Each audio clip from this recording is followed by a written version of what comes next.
When a waitress falls for the wrong man, love becomes a death sentence. Lena Carter thought disappearing would save her life. For 5 years, she stayed hidden in Chicago, far from the mafia boss who owned her heart but could never claim her in daylight. Then one evening, black SUVs pulled up outside her apartment. Dante Moretti had found her, and he wasn't alone. The small boy in his arms changed everything she thought she knew about their ending. If you love stories about forbidden love, impossible choices, and second chances built from broken pieces, stay until the end. Hit like and comment with your city so I can see how far this story travels. The restaurant hummed with the kind of quiet wealth that never needed to announce itself. Crystal caught the low amber lighting. Silverware touched porcelain with barely a whisper. Conversations floated in careful tones, the language of people who controlled things, who made decisions that rippled through industries and lives without ever raising their voices. Lena Carter moved through it all like smoke. She'd been working at Belisario's for 2 years, long enough to perfect the art of being invisible. Refill the water glass before it's half empty. Clear the appetizer plates during a pause in conversation, never during. Make eye contact when spoken to, otherwise keep your gaze down. The rules were unspoken but absolute. The clientele didn't want servers. They wanted ghosts who anticipated needs and then disappeared. Most nights, Lena didn't mind. The tips were extraordinary, enough to cover her rent in a decent apartment and send money home to her sister in Arizona. The work was predictable. She clocked in, she served, she went home. No drama, no complications. She should have known that kind of peace never lasted. It was a Thursday in late September when everything changed. Lena had been assigned to the private dining room, the one reserved for guests who valued discretion more than the main floor's elegant theater. 8 men in expensive suits occupied the table. She recognized the type immediately. Powerful, connected, the kind of men who had assistants to handle assistants. She poured water, took drink orders, and was turning to leave when one of them spoke. "The Barolo, the 2010. His voice stopped her mid-step. Not because it was loud, it wasn't. But it carried weight, the kind of certainty that didn't need volume. Lena turned back and found herself looking at a man she hadn't noticed before, which should have been impossible. Dante Moretti sat at the head of the table like he'd been carved from marble and then taught to breathe. Dark hair, darker eyes, a face that managed to be both brutal and beautiful. He wore a suit like armor, but it was his stillness that caught her, the absolute control of someone who never had to prove anything. Their eyes met. Lena forgot how to exhale. "The 2010 Barolo," he repeated, but he was still looking at her. "Unless you'd recommend something else." It was a test. She knew that immediately. Everyone at the table knew it. The room had gone quiet in a way that felt dangerous. "The 2010 is excellent," Lena said, keeping her voice steady. "But if you want something with more complexity, the 2009 has better balance. The tannins have softened. It'll pair better with the ossobuco." Something flickered in his expression. Not quite a smile, but close. "The 2009 then?" She nodded and left before her hands could start shaking. In the wine cellar, Lena pressed her forehead against the cool stone wall and tried to remember how to be professional. She'd served countless wealthy, powerful men. She'd learned to deflect attention, to be pleasant and unremarkable. Whatever had just happened up there, that electric drowning feeling, she needed to lock it down and forget it. She selected the wine, checked the vintage twice, and carried it back upstairs. The dinner lasted 3 hours. Lena moved through her duties on autopilot, hyper-aware of Dante's presence without ever looking directly at him. She could feel his attention on her, though, a physical weight every time she approached the table. When she poured his wine, his fingers brushed hers on the glass. It lasted less than a second. It felt like lightning. By the time the group finally left, Lena's nerves were scraped raw. She cleared the table mechanically, trying to shake off the strange tension that had settled into her bones. It was just a dinner. Just another table. Tomorrow she'd laugh about getting flustered over some rich guy with good cheekbones. "Excuse me." Lena spun around. Dante stood in the doorway of the private room, alone now. Up close, he was even more overwhelming. Taller than she'd thought, with a presence that seemed to consume all the air. "You forgot this." He held out a pen. Lena's pen, the cheap one she always kept in her apron. She knew she hadn't dropped it. knew this was an excuse, a manufactured reason to come back. She should take the pen, thank him politely, and let him leave. Instead, she heard herself say, "That's not mine." The corner of his mouth lifted. "No? No? My mistake." He slipped the pen into his jacket pocket. But he didn't leave. "You have good taste in wine." "It's my job to know the menu." "It's more than that." He moved closer, and Lena's heart kicked against her ribs. "You understand quality, the difference between what's expensive and what's actually valuable." "They're not always the same thing," Lena said carefully. "No." His eyes held hers. "They're not." The silence stretched between them like pulled wire. Lena knew she should step back, should end whatever this was. But she couldn't move, couldn't look away. "What's your name?" Dante asked. "Lena." "Lena." He said it slowly, like he was tasting it. "I'm Dante." "I know." That earned her a real smile. "Do you?" "Mr. Moretti, you have a standing reservation once a month. Everyone knows." And what else do they know? Too much, Lena thought. Rumors circulated among the staff that Dante Moretti was connected to powerful people, that his business interests were complicated, that he was married to some socialite from an old California family. None of it was her concern. "That you tip well," she said instead. He laughed, a low sound that did dangerous things to her pulse. "Practical. I like that." "I should finish clearing the table." "Yes, you should." But he didn't move. Neither did she. Finally, Dante reached into his jacket and pulled out a card. He set it on the table between them. "If you're ever interested in a better wine education, call me." Lena looked at the card without touching it. "I don't think that would be appropriate." "Probably not." He moved past her toward the door, close enough that she caught his scent.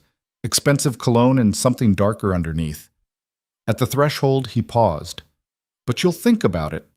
It wasn't a question. After he left, Lena stared at the card for a long time before slipping it into her apron pocket. She told herself she'd throw it away. She told herself this was nothing, that men like Dante Moretti existed in a completely different world. She was still telling herself that 3 days later when she called the number. They met at a wine bar in Santa Monica, neutral territory far from Belisario's careful discretion. Lena almost didn't go. She changed her mind twice on the drive over, found parking, then sat in her car for 15 minutes trying to figure out what she was doing. This wasn't her. She didn't chase married men, didn't court danger. She'd built a safe, quiet life precisely because drama and chaos had defined her childhood. Her father's gambling, her mother's denial, the constant cycle of debt and crisis. Lena had sworn she'd never repeat those patterns. And yet, she walked into the bar. Dante was already there, seated at a corner table with 2 glasses of wine already poured. He stood when he saw her, that same controlled grace that had caught her attention the first time. "You came," he said. "I shouldn't have." "But you did." He pulled out her chair. "That's what matters." Lena sat, feeling the weight of her own bad decisions settle around her shoulders. "This is a mistake." "Probably." Dante sat across from her, utterly unbothered. "Try the wine first, then decide." She wanted to argue, to explain all the reasons this was impossible. Instead, she picked up the glass.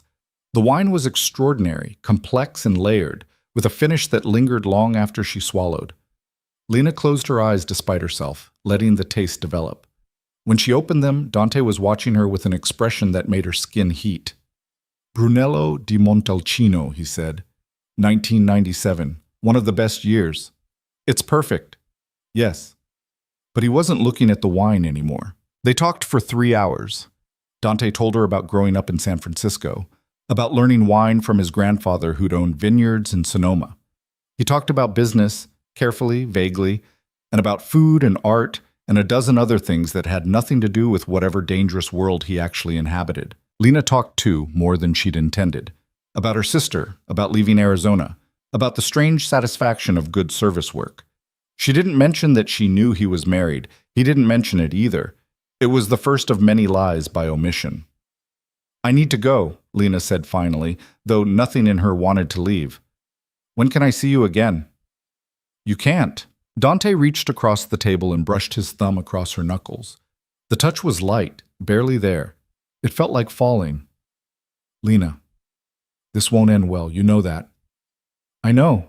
His dark eyes held hers. Does that change anything? It should have. It absolutely should have.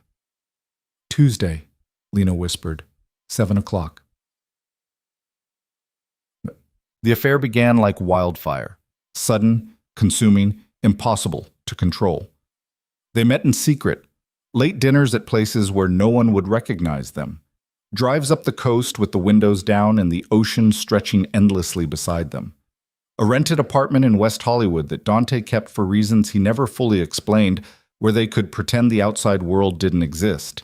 Lena knew the rules without being told. No texts, only calls from untraceable numbers. No social media, no photographs.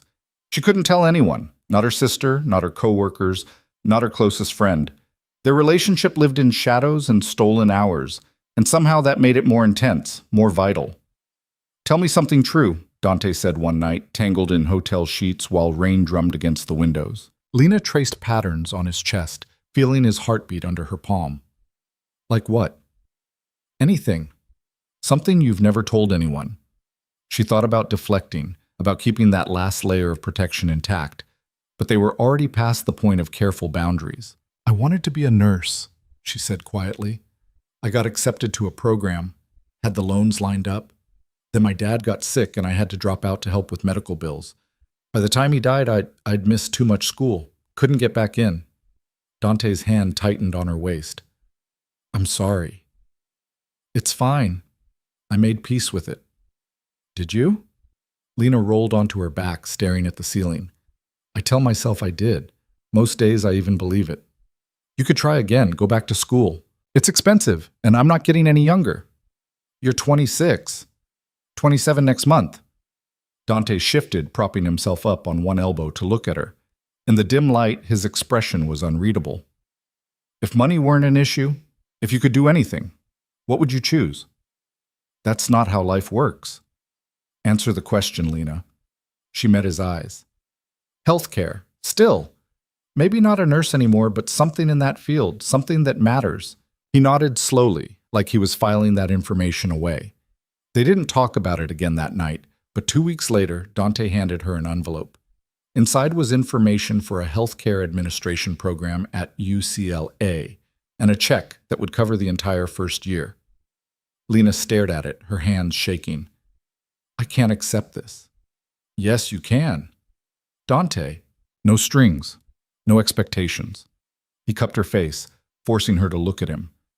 You said you wanted something that matters, so take it. That was when Lena knew she was in too deep. When the affair stopped being just physical and became something else entirely, something that felt dangerously close to love. 6 months in, reality started showing cracks. It happened on a Tuesday evening. Lena was leaving Belisario's after her shift when she saw them. Dante and his wife, standing outside a theater across the street. Victoria Moretti was everything Lena wasn't. Elegant, polished, born into the kind of wealth that showed in her posture. She wore a cream-colored dress that probably cost more than Lena's monthly rent, and she was laughing at something Dante had said. Lena's stomach dropped. She'd known Dante was married. She'd known from the beginning, but knowing theoretically and seeing the evidence were entirely different things. Watching Dante touch his wife's elbow, guide her toward a waiting car, smile that same devastating smile. It shattered something inside Lena that she hadn't realized was still intact. Her phone buzzed. A text from an unknown number. Apartment. 1 hour. Lena deleted it without responding. She went home instead, poured a glass of wine she didn't drink, and sat in the dark trying to figure out what the hell she was doing. This wasn't sustainable. This wasn't a relationship. It was borrowed time, stolen moments that would eventually collapse under the weight of reality. Her phone rang. She ignored it. It rang again. On the third call, she answered, "Where are you?" Dante's voice was rough with concern. "Home. You were supposed to meet me. I saw you tonight, with your wife." Silence. Then, "Lena, don't. Just don't." She pressed her fingers against her eyes, fighting back tears she had no right to shed. I knew what this was. I'm not naive, but seeing her, I'll come over. No. Lena, let me explain. Explain what? Her voice broke despite her best efforts. That you have a whole life I'm not part of? That I'm the secret you keep tucked away while you play the devoted husband? I already know all of that, Dante. I've always known. It's not like that. Then what is it like? Another pause. Longer this time. When Dante finally spoke, his voice was raw in a way she'd never heard before. My marriage is a contract, an arrangement between families that was decided before I had any say in it. Victoria knows what it is. She has her life, I have mine. That's convenient. It's the truth.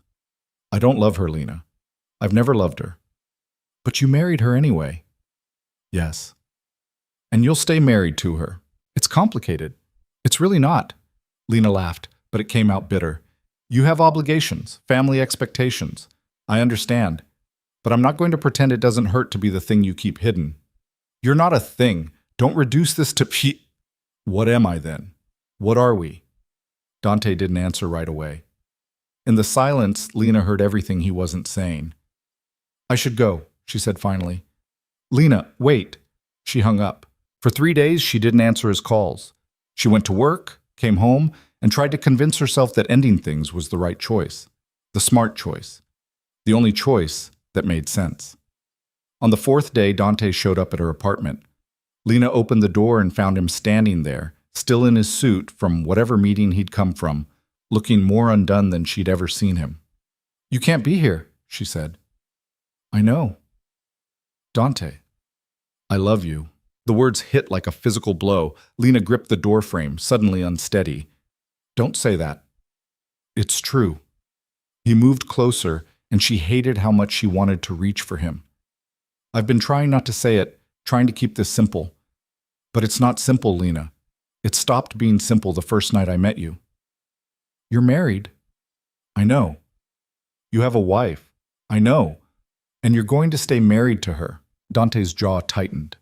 My family. The business. It's not something I can just walk away from. Victoria's family has connections, power. Leaving her would mean war, Lena. Literal war. People would die. So I'm supposed to just accept being the mistress? The secret? No. He cupped her face, forcing her to look at him. You're supposed to let me figure out a way to make this work, to find a solution that doesn't destroy everything. There is no solution, Dante. This is what it is. Then let it be what it is. His thumb brushed her cheek. Because walking away from you isn't an option. I've tried. I can't. Lena should have been strong, should have ended it right there. But she was exhausted from fighting what she felt, from pretending this was just physical, from lying to herself about what Dante had become to her. So she kissed him instead. And with that kiss, she sealed them both into a future that could only end in heartbreak. The next 2 years were the best and worst of Lena's life. She enrolled in the healthcare program at UCLA.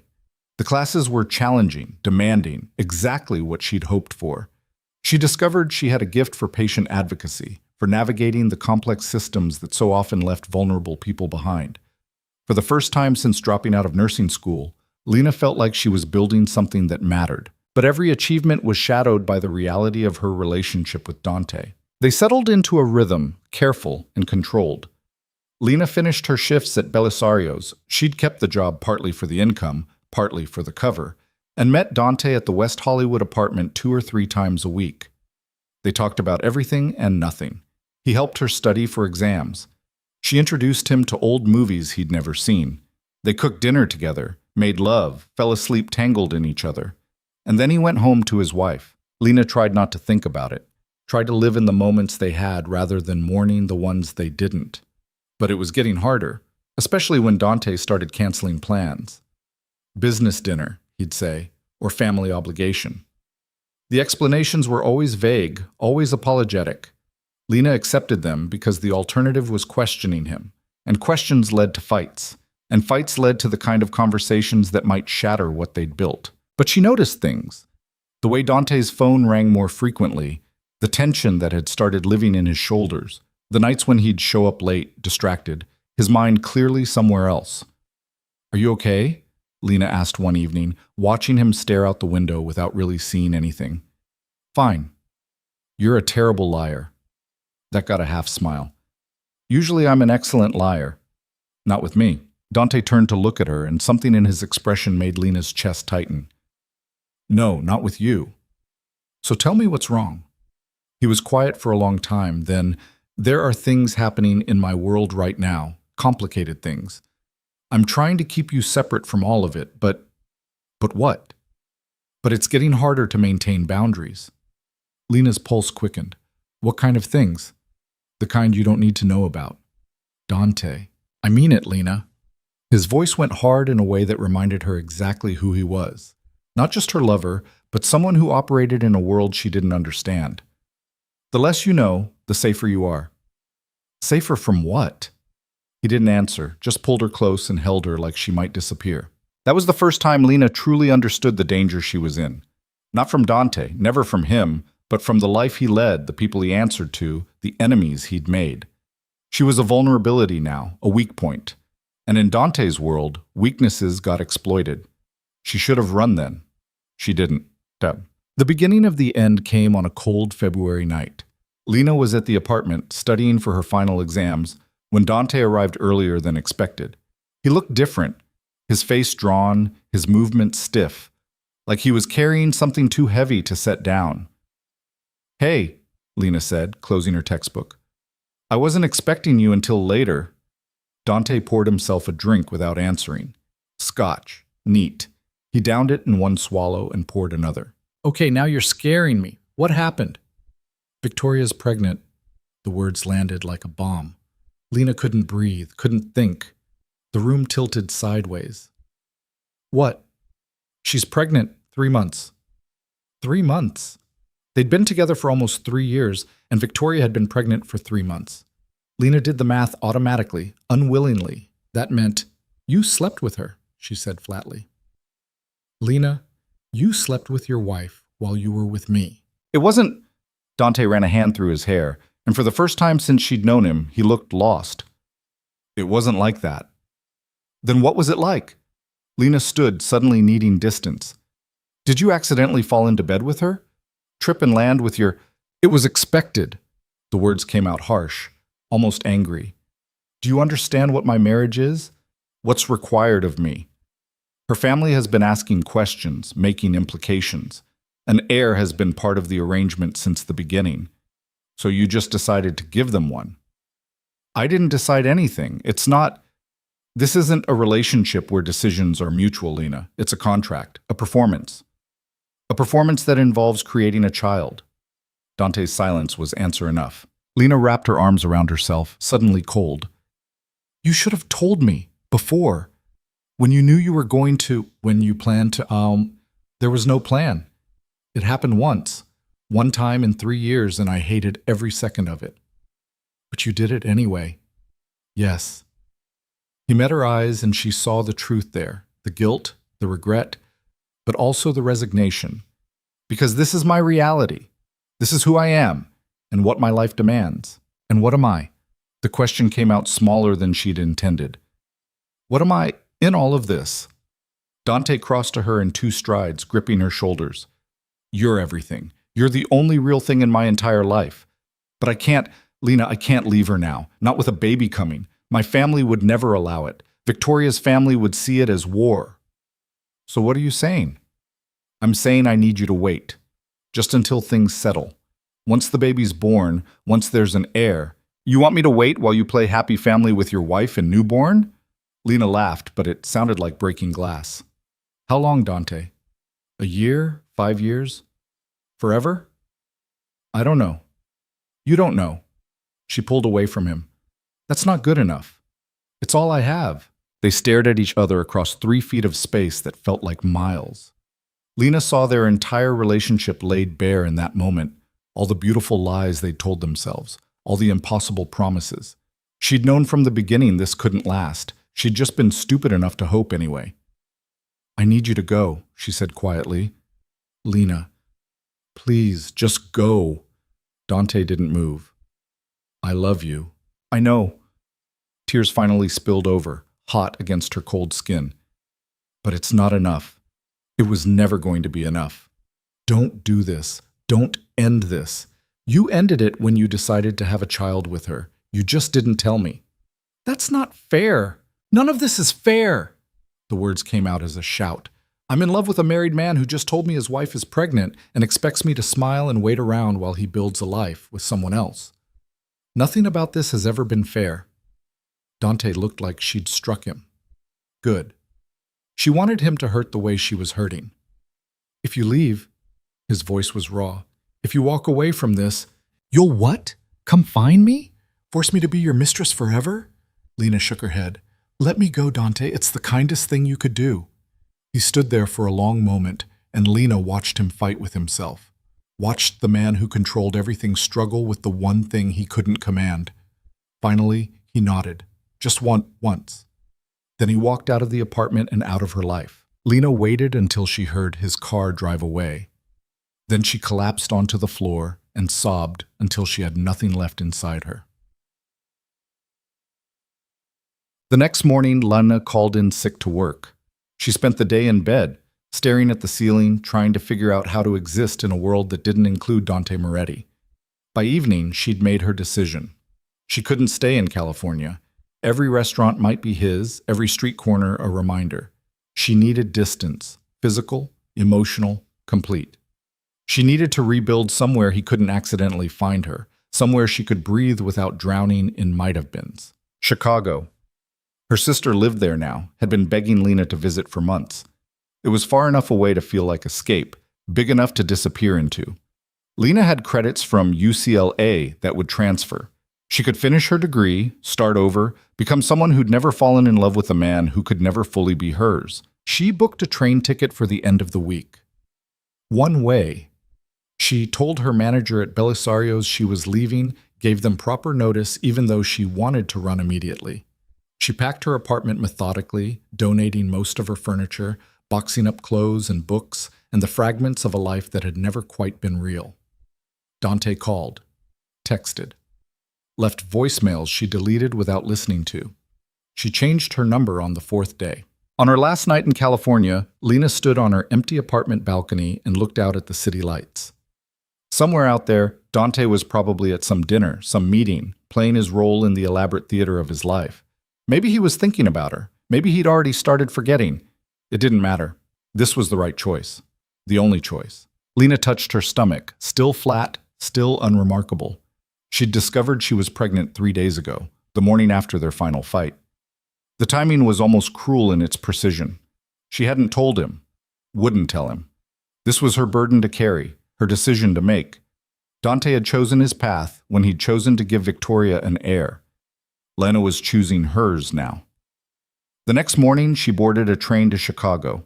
She never looked back. Chicago hit Lena like a wall of ice. She'd forgotten how winter felt in the Midwest, the kind of cold that went straight through your coat and settled into your bones.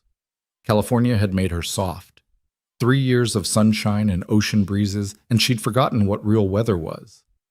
Her sister met her at Union Station, bundling her into a hug that smelled like vanilla and home. You look terrible, Maya said, pulling back to examine Lena's face. When's the last time you slept?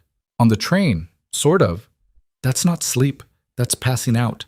Maya grabbed one of Lena's suitcases. Come on, I've got the guest room set up. You're going to eat, shower, and then we're going to talk about whatever happened that made you run halfway across the country with 3 days' notice. Lena followed her sister out into the freezing February afternoon, grateful that Maya knew when to push and when to just let silence do the work. They drove through downtown Chicago, all steel and glass, and crowds of people bundled against the wind. It was nothing like Los Angeles. That was the point. Maya's apartment was small but warm, filled with plants and books, and the comfortable clutter of someone who'd actually built a life. She worked as a physical therapist at a rehabilitation center, had a boyfriend she didn't live with yet, friends she saw on weekends. Normal things, safe things. So, Maya said, once Lena had showered and changed into borrowed sweats. She set a bowl of soup in front of her. Are you going to tell me what happened, or do I have to guess? Man trouble. I figured that much, the kind that follows you or the kind you're running from. Lena picked up her spoon, then set it down. The kind that can't follow me. That's why I'm here. Maya studied her for a long moment. You loved him. Yeah. Was he married? Lena's silence was answer enough. Jesus, Lena. Maya sat down across from her. How long? 3 years. 3 years? And you never said anything? What was I supposed to say? Hi, Maya. I'm sleeping with a married man who'll never leave his wife. But it's fine because I tell myself I'm okay with it? Lena laughed bitterly. There's no version of that conversation that doesn't make me sound pathetic. You're not pathetic. You're human. Maya reached across the table, squeezing Lena's hand. But you're also not telling me everything. What finally made you leave? Lena opened her mouth to tell her about Victoria's pregnancy, about the final fight, about all the reasons she'd run. But the words stuck in her throat because behind them was the bigger truth, the one she hadn't even fully processed yet. I'm pregnant, she said instead. Maya's eyes went wide. What? 8 weeks, give or take. I found out right before I left. Does he know? No. And he's not going to. Lena pulled her hand back, wrapping her arms around herself. His wife is pregnant too, due in 6 months.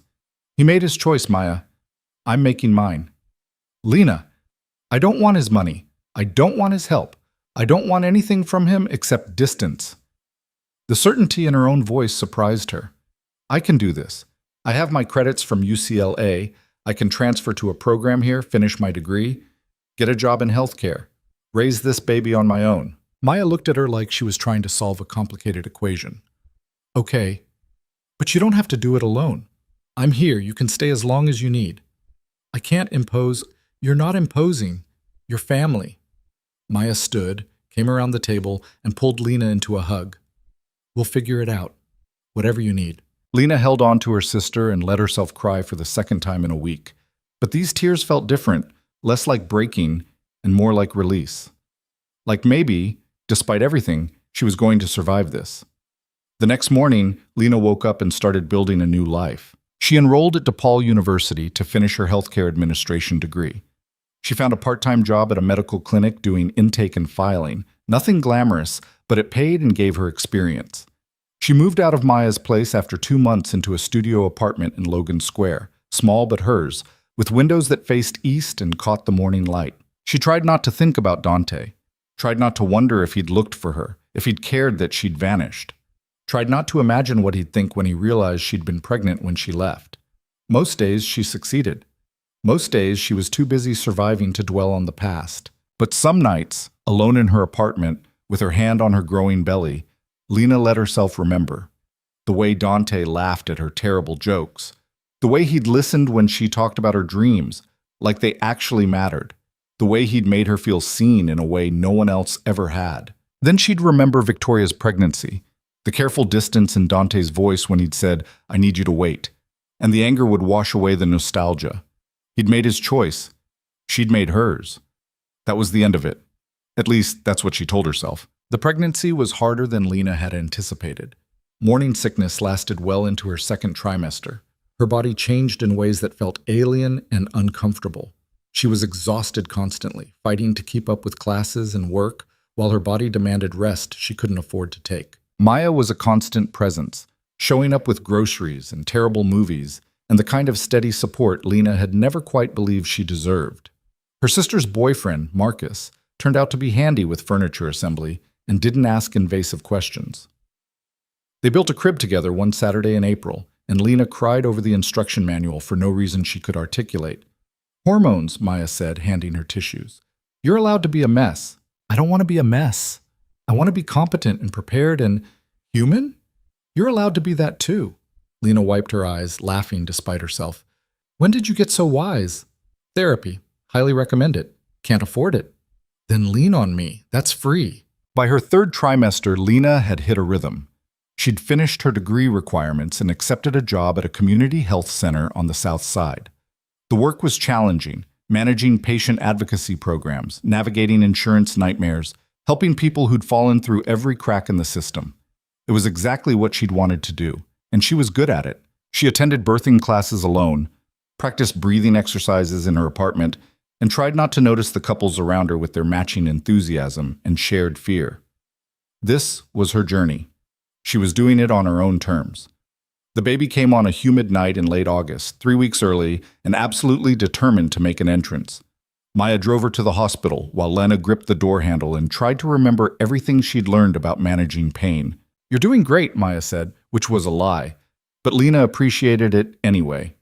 Labor lasted 14 hours. Lena had never experienced anything so brutal, so consuming, so completely beyond her control. She screamed, she cried, she threatened to walk out of the hospital and come back when the baby was ready to just appear fully formed. "That's not how this works," the nurse said, unimpressed. "It should be," Lena gasped between contractions. When her daughter finally arrived, small and red and furiously angry about being born, Lena felt something shift fundamentally inside her chest. This tiny, perfect creature was hers, not Dante's, not anyone else's. Hers to protect, to raise, to love. "She's beautiful," Maya whispered, tears streaming down her face. Lena couldn't speak, could only stare at the baby in her arms and feel the weight of every choice that had led to this moment. The mistakes, the heartbreak, the running away, all of it had brought her here, to this. "Mia," she said finally.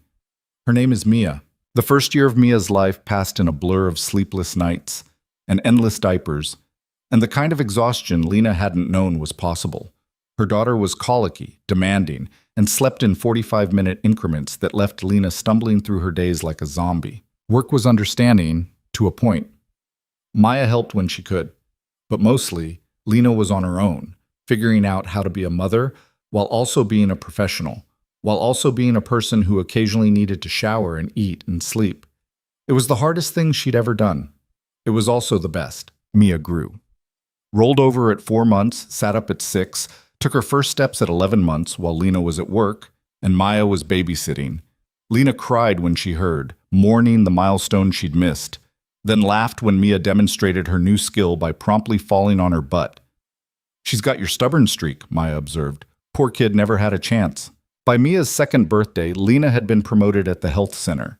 She was managing 3 different patient advocacy programs, training new staff, building partnerships with other clinics across the city. The work was meaningful in a way her restaurant job had never been. She was helping people, making a difference, using her education for something that actually mattered. Her personal life was non-existent, but that was fine. She didn't have time for dating, didn't have energy for anything beyond Mia and work, and the occasional girls' night with Maya when she could arrange childcare. Romance felt like a luxury from another lifetime, something that belonged to a different version of herself. She never talked about Mia's father. When people asked, she said he wasn't in the picture. When they pushed, she changed the subject. Maya was the only person who knew the truth, and she'd learned not to bring it up. Lena had built a good life in Chicago, a clean life, safe. No drama, no dangerous men, no secrets that could explode and destroy everything. She should have known peace never lasted.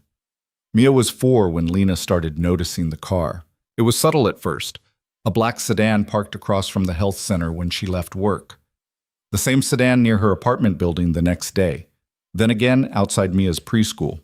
Lena told herself she was being paranoid. Chicago was a big city. Black sedans were common. It didn't mean anything. But the feeling of being watched grew stronger.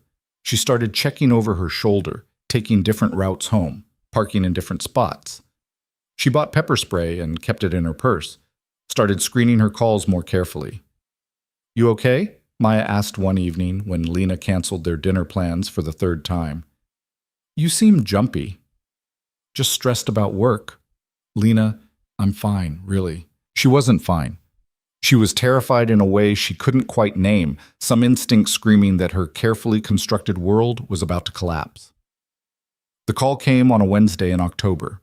Lena was at work, mediating between a patient and their insurance company, when her phone buzzed with a number she didn't recognize. She ignored it. It buzzed again. Then again. On the 4th call, she excused herself and answered. "Hello? Lena Carter?" The voice was unfamiliar, male, professional. "Who's asking?" "My name is Vincent Russo. I work for Dante Moretti. He'd like to speak with you." Lena's blood turned to ice. "I don't know who that is." "Ms. Carter, please don't make this difficult. Mr. Moretti has been trying to locate you for several years. He simply wants to talk.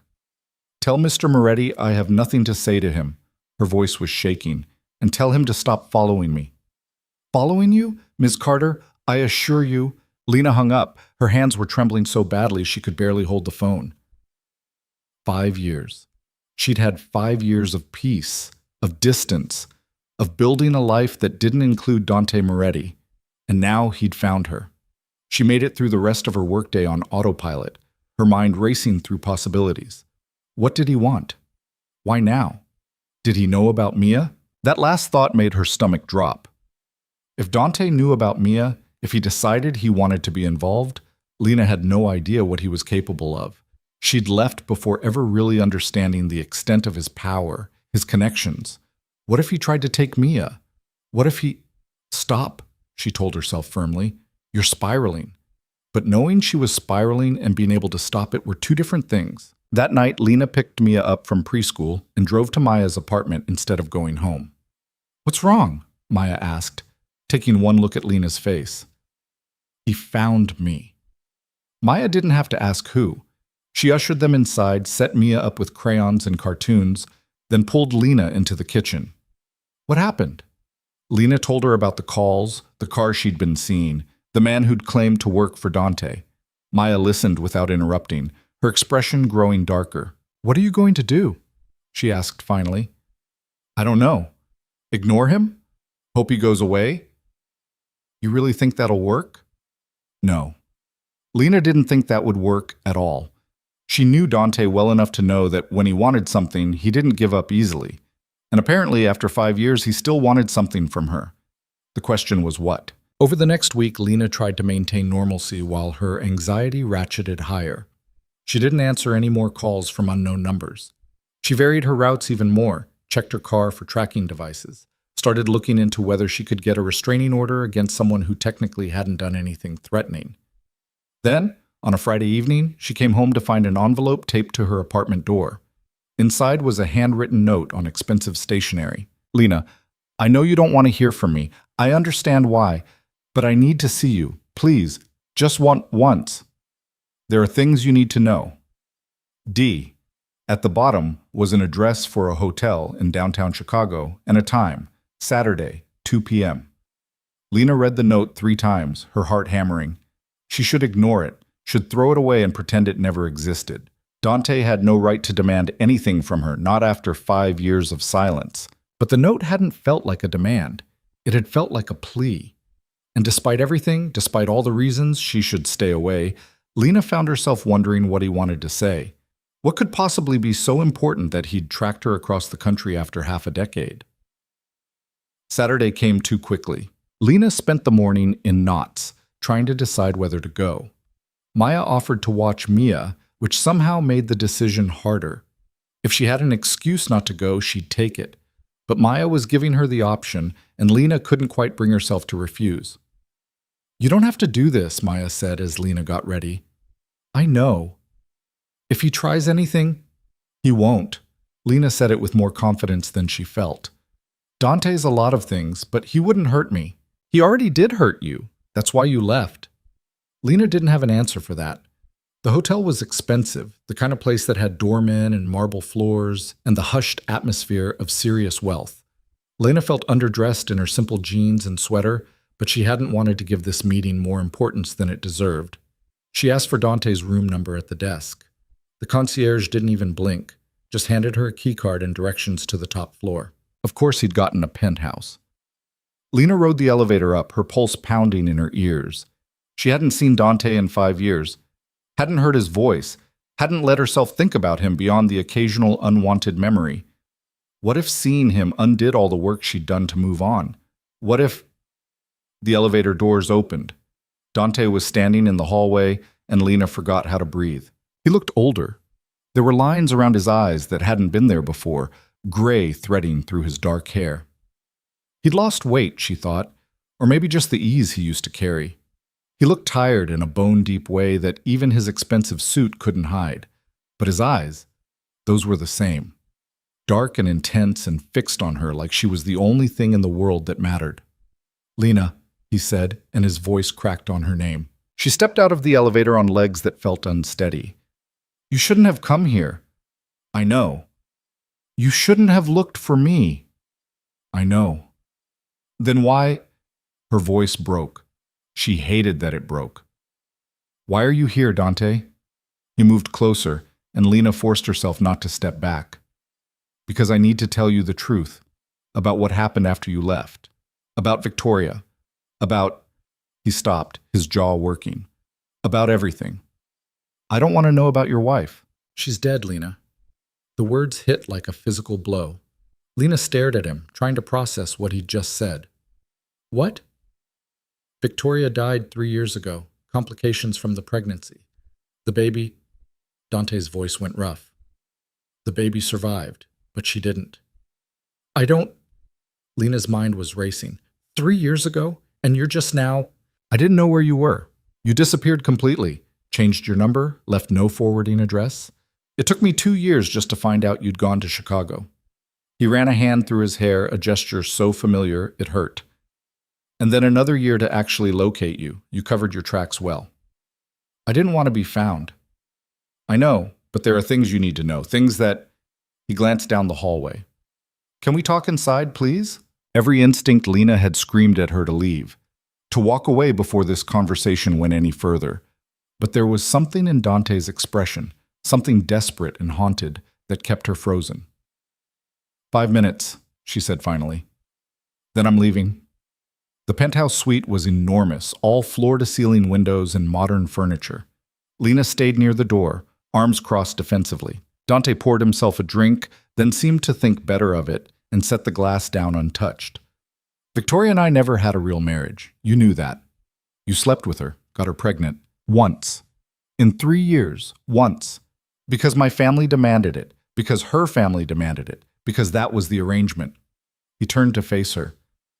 You want to know the truth? I thought about you the entire time. Hated myself for it. Hated that I was doing exactly what you'd accused me of, choosing duty over you. So why did you do it? Because I was a coward. The admission seemed to cost him. Because I thought I could have both, keep you and fulfill my obligations. I thought I could make it work. You couldn't. No, I couldn't. Dante moved closer, but stopped when Lena tensed. When you left, I lost my mind. I called everyone I could think of, went to your sister's old address, checked every database I had access to. You just vanished. That was the point. I know, and you had every right to run, every right to hate me. His voice dropped. But then Victoria went into labor early. There were complications. The baby came, a boy, healthy, but Victoria hemorrhaged. They couldn't stop it. Lena felt a stab of sympathy despite herself. I'm sorry. She died within hours, and suddenly I had a newborn son and no idea what I was doing. Dante's expression was bleak. My family wanted to bring in nannies, raise him the way they raised me. Cold, controlled. I couldn't stomach it. So I stepped back from the business, started trying to be an actual father instead of just a name on a birth certificate. Why are you telling me this? Because I need you to understand, I'm not the same man you left. The last 3 years have broken me down and rebuilt me into something different. Better, I hope, but definitely different. Lena shook her head. It doesn't matter, Dante. Whatever you're looking for, forgiveness, closure, a second chance, I can't give it to you. I have a life here, a good life, and I'm not interested in revisiting the past. I'm not asking you to revisit anything. He pulled something from his pocket, a photograph, and held it out. I'm asking you to meet my son. Lena took the photo automatically. It showed a small boy, maybe 3 or 4, with dark hair and serious eyes. He looked like Dante, the resemblance unmistakable. His name is Leo, Dante said quietly. He's 4 years old, smart as hell, and scared of everything. Thunder, strangers, the dark. He has nightmares about his mother dying, even though he was too young to remember her. Dante, he needs stability, warmth, someone who knows how to actually love a child instead of just managing them. Dante's eyes met hers. I know I have no right to ask. I know I ruined everything between us. But I'm not here for me, Lena. I'm here for him. The audacity of it stole her breath. You want me to what? Be his mother? After you chose his actual mother over me? I'm asking you to meet him, that's all. One meeting. Why would I do that? Because you're a good person. Because you work in healthcare helping vulnerable people. Because despite everything I did to you, I know you wouldn't turn away from a child who needs help. It was manipulation, pure and simple, using her own compassion against her. Lena should tell him to go to hell, should walk out right now and never look back. But the image of the small, frightened boy in the photograph kept floating in her mind. One meeting, she heard herself say, but not with me, with a child psychologist. If he needs help, I can give you referrals to good therapists who specialize in childhood trauma. I've tried therapists. He doesn't connect with them. Dante took a step closer. I think he needs someone real. Someone who isn't being paid to care. I'm not going to be your free therapy. I'm not asking you to be. I'm asking... He stopped, seemed to struggle with the words. I'm asking you to consider the possibility that maybe we both deserve a second chance. Not at what we had. That's gone. But it's something new. There is no we, Dante. There hasn't been for 5 years. Then let there be Leo and you. Let there be a scared kid and someone who might be able to help him. Lena wanted to say no. Wanted to protect the life she'd built, the peace she'd found. But she kept thinking about Mia, about what she'd want someone to do if Mia were the one struggling and alone. I'll think about it, she said finally. Relief flooded Dante's face. Thank you. Don't thank me yet. I haven't agreed to anything. Lena headed for the door. If I decide to do this, and that's a big if, it'll be on my terms. Supervised, public places only, and the second I think it's not working, I'm out. Whatever you need. Lena paused with her hand on the doorknob. You really built your entire search around convincing me to help your son? No. Dante's voice went soft. I built it around seeing you one more time. Leo was just the only excuse I thought you might accept. The honesty in his voice made something twist in Lena's chest. She left without responding, before he could say anything else that might crack her resolve. In the elevator, Lena leaned against the wall and tried to process what had just happened. Dante was in Chicago. Dante had a son. Dante wanted her to... what exactly? Be part of their lives? Fix the broken child he'd created with another woman? The elevator doors opened and Lena walked out into the cooling October evening. She needed air, needed space to think without Dante's presence clouding her judgment. Her phone buzzed. A text from an unknown number. Thank you for hearing me out. Whatever you decide, I meant what I said. You deserve good things, Lena. I hope you found them. She stared at the message for a long moment before deleting it. Then she got in her car and drove to pick up Mia, forcing herself to focus on her daughter instead of the man who'd just upended her carefully constructed peace. But that night, lying in bed while Mia slept in the next room, Lena couldn't stop thinking about the boy in the photograph, about his scared eyes and his nightmares, about what it would cost her to help him and what it would cost her conscience if she didn't. She didn't sleep, and in the morning, she found herself typing out a text to the number Dante had used. 1 meeting tomorrow. Lincoln Park Zoo, 2 p.m. Bring Leo. Don't be late. She hit send before she could second-guess herself. Then she spent the rest of the day wondering what the hell she'd just agreed to. Lena regretted the text message within an hour of sending it. By noon the next day, she'd convinced herself at least a dozen times to cancel. She drafted the message multiple times. Something came up, can't make it, or this was a mistake, or simply no. But each time she'd think about that photograph of Leo, about his frightened eyes, and she'd delete the draft without sending. Maya thought she was insane. You're actually going to meet him? Meet them? Her sister paced Lena's small living room while Mia played with blocks on the floor, oblivious to the tension. After everything he put you through? It's just one meeting, in public. What's the worst that could happen? You fall for him again, you let him back into your life, you forget every reason you left. Maya stopped pacing, fixing Lena with a hard stare. And what about Mia? What happens when he figures out the math? That was the question keeping Lena up at night. Mia had just turned 4, the same age as Leo. Dante wasn't stupid. If he saw them together, if he really looked at Mia's face, her dark eyes, the shape of her mouth. He won't see her, Lena said firmly. I'm meeting them alone. You're watching Mia. There's no reason for him to know. Yet. Ever, Maya. There's no reason for him to ever know. Her sister looked at her with something between pity and frustration. You really think you can keep that secret if you let him back in your life? I'm not letting him back in. I'm meeting his son once, maybe offering some advice, and then I'm done. You keep telling yourself that. Lena arrived at Lincoln Park Zoo 15 minutes early, her stomach in knots. October in Chicago meant the trees were turning. Leaves scattered across the paths in brilliant reds and golds. Families wandered through the grounds, kids running ahead while parents followed with strollers and tired expressions. Normal people living normal lives. Unlike Lena, who was about to meet the son of her ex-lover while hiding the existence of their daughter, she found a bench near the sea lion pool and sat down, trying to slow her racing heart. This was stupid. This was dangerous. She should leave right now, text Dante that she'd changed her mind, go back to her apartment and pretend this whole thing had never happened. Lena? She turned. Dante stood a few feet away, and beside him, holding his hand with white-knuckled intensity, was Leo. The photograph hadn't done the boy justice. He was small for 4, with Dante's dark hair and sharp features softened by childhood. He wore jeans and a jacket that looked expensive, and he stared at Lena with an expression that was equal parts curious and terrified. "Hi," Lena said softly, staying seated so she wouldn't loom over him. "You must be Leo." The boy pressed closer to Dante's leg. "It's okay," Dante said quietly, crouching down to Leo's level. "Remember what we talked about? Lena's a friend. She's nice." "You said Mommy was nice too," Leo whispered, barely audible. "But she went away."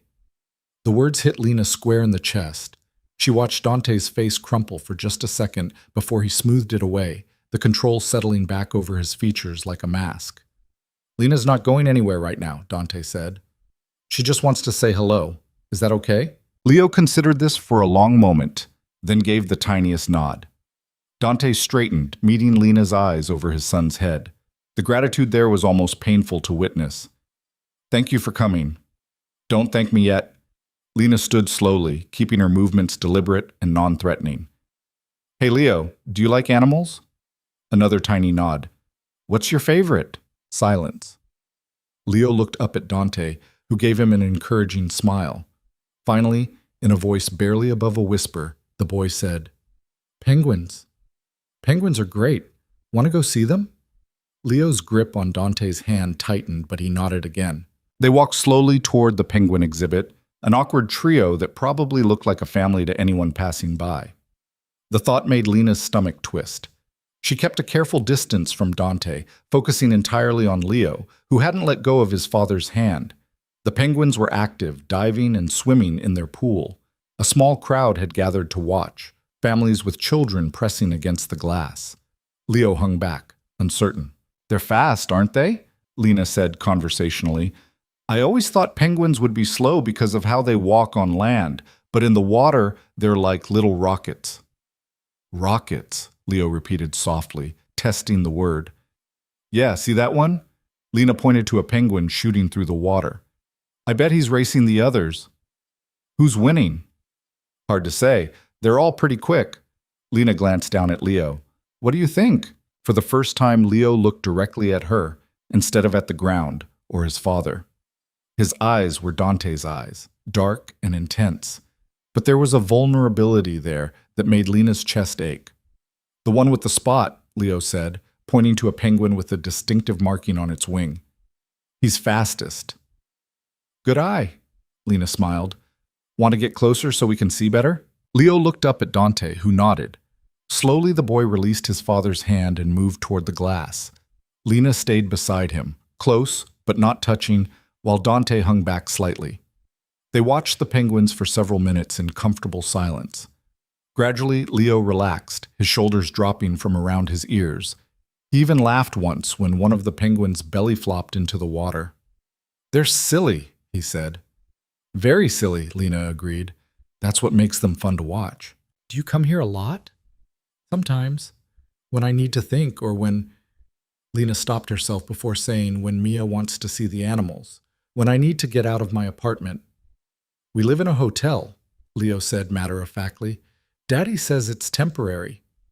"Hotels can be fun, though." "Do they have a pool?" "Yeah, but it's cold, and there are too many people." Leo's expression clouded. "I don't like when there are too many people." "That's okay. Lots of people don't like crowds." Daddy says I need to be braver. Lena glanced back at Dante, who was watching them with an expression she couldn't quite read. Being brave doesn't mean not being scared. It means doing things even when you are scared, like coming here today to meet me. That was brave. Leo considered this. Are you scared sometimes? All the time? Really? Really. Everyone gets scared, even grown-ups. Daddy doesn't get scared. Lena almost laughed. If only this kid knew how scared his father had been 5 years ago, watching his entire world crack apart. I bet he does. He just doesn't always show it. They moved on to the other exhibits, Leo gradually warming up enough to ask questions and point things out. He liked the lions, but was disappointed they were sleeping. He thought the gorillas looked sad.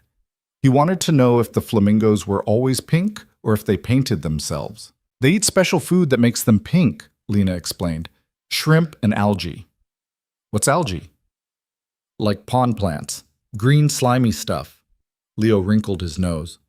That sounds gross. Probably tastes gross to us. But flamingos love it. Dante had been quiet most of the time, trailing behind them like a shadow. But when they stopped at a cafe for hot chocolate, he finally spoke. You're good with him. Lena watched Leo carefully carry his cup to a table, his tongue sticking out in concentration. I work with kids sometimes. At the health center. You pick up things. It's more than that. Dante's voice was low, meant only for her. He never opens up this fast. Not with anyone. Maybe he just needed someone who wasn't trying so hard. Maybe. Dante paid for their drinks, and they joined Leo at the table. Or maybe he recognized something in you. Before Lena could respond, Leo piped up. Can we feed the ducks? There aren't ducks here, buddy, Dante said. This is a zoo. There's a pond, though. I saw it. Leo looked at Lena. Can we go see if there are ducks? We can look, Lena said, but we can't feed them even if there are. It's not good for them. Why not? Because bread makes them sick. Their stomachs can't handle it. Oh. Leo absorbed this information seriously. We shouldn't make them sick. No, we shouldn't. They found the pond, which did have a few ducks gliding across the surface. Leo sat on the grass watching them, and after a moment's hesitation, Lena sat beside him. Dante remained standing, his phone buzzing periodically with messages he ignored. My mommy's in heaven, Leo said suddenly, still watching the ducks. Lena's breath caught. I know, your dad told me. Do you think she can see me from there? The question was so earnest, so heartbreaking that Lena had to swallow hard before answering. I think if heaven is real, then yeah, she probably can. Daddy says she loved me very much. I'm sure she did. But she left anyway. Leo picked at the grass. Everyone leaves. Not everyone. Your dad's still here. For now. The boy's voice was small, resigned in a way no 4-year-old should be. But what if he leaves too? Lena looked up at Dante and saw him turn away, his shoulders tight. This was the real damage, she realized. Not just losing a mother, but the bone-deep fear that loss was inevitable, that everyone you loved would eventually disappear. She knew that feeling, had lived it herself as a child, watching her father gamble away their stability, her mother retreat into denial, the constant waiting for the other shoe to drop. Leo, look at me.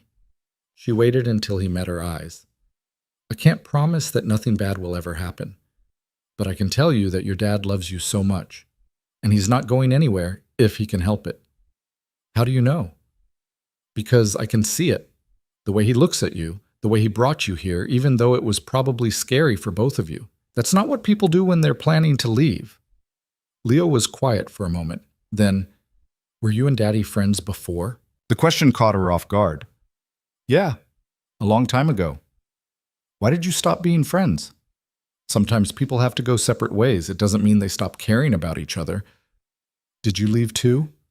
The accusation in his voice was gentle, but unmistakable. Lena felt it like a knife. I did, but not because of anything you did. I didn't even know you existed back then. Do you leave everyone? No. Lena's throat was tight. No, I try really hard not to. Okay. Leo seemed satisfied with this answer. He went back to watching the ducks. and after a moment he leaned slightly against Lena's side. The trust in that small gesture nearly broke her. They stayed another hour, wandering through the zoo until Leo started yawning. The afternoon light was fading, and families were beginning to pack up and leave. "We should probably go," Dante said finally. Before he falls asleep standing up, Leo rubbed his eyes. "I'm not tired." "Sure you're not." Dante lifted him easily, and the boy's head immediately drooped onto his shoulder. "Say thank you to Lena." "Thank you," Leo mumbled into Dante's jacket. "Can we see the penguins again sometime?" Lena's heart clenched. "Maybe." "That means no," Leo said with the brutal honesty of childhood. "Adults always say maybe when they mean no." "He's got you there," Dante said softly. They walked back to the parking lot in silence. Lena's car was in the opposite direction from Dante's, which was probably for the best. She needed distance, needed to process whatever had just happened. At the fork in the path, Dante stopped. Leo was half asleep in his arms, but Dante's eyes were wide awake and fixed on Lena. "Can we do this again?" he asked. "Dante, not for me. For him. You saw how he was with you. He hasn't been that relaxed with anyone since—" Dante's voice caught. "Please, just think about it." Lena looked at Leo's sleeping face, so peaceful in a way she suspected was rare. Then she looked at Dante and saw the desperation there, the fear that she'd walk away and take this small bit of peace with her. She should say no, should protect herself and Mia and the life they'd built. But she kept thinking about Leo's question. "Do you leave everyone?" "One more time," she heard herself say. "But then I need to think about whether this is sustainable. That's all I'm asking. And Dante? This is about Leo, not about us. There is no us anymore." Something flickered in his expression, pain maybe, or resignation. "I know." They separated then, heading to their cars.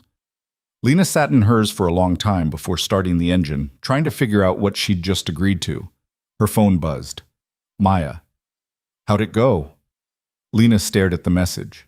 How had it gone? She'd spent the afternoon with Dante's son, the child he'd had with another woman, and somehow it had felt natural, right even. Leo was sweet and broken and desperately in need of something Dante couldn't give him alone. But agreeing to help meant getting closer to Dante, meant risking the secret she'd kept for 4 years, meant potentially destroying the careful walls she'd built around her heart. "Complicated," she finally texted back. "Tell you when I get home." The second meeting happened 3 days later at the Museum of Science and Industry. Leo wanted to see the coal mine, and Dante had suggested Lena join them. She'd agreed before thinking it through, which was becoming a dangerous pattern. This time, Leo seemed almost eager to see her. He ran up when they met in the lobby, stopping just short of hugging her before remembering his shyness. "We're going underground," he announced. "Into the mine." "I know. Are you scared?" "A little. But Lena will be there, so it's okay."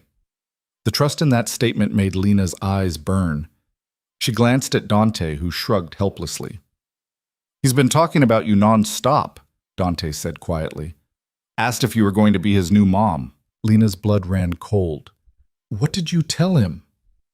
"That you're our friend. That friends spend time together sometimes." "Dante, this is getting complicated." "I know, but look at him."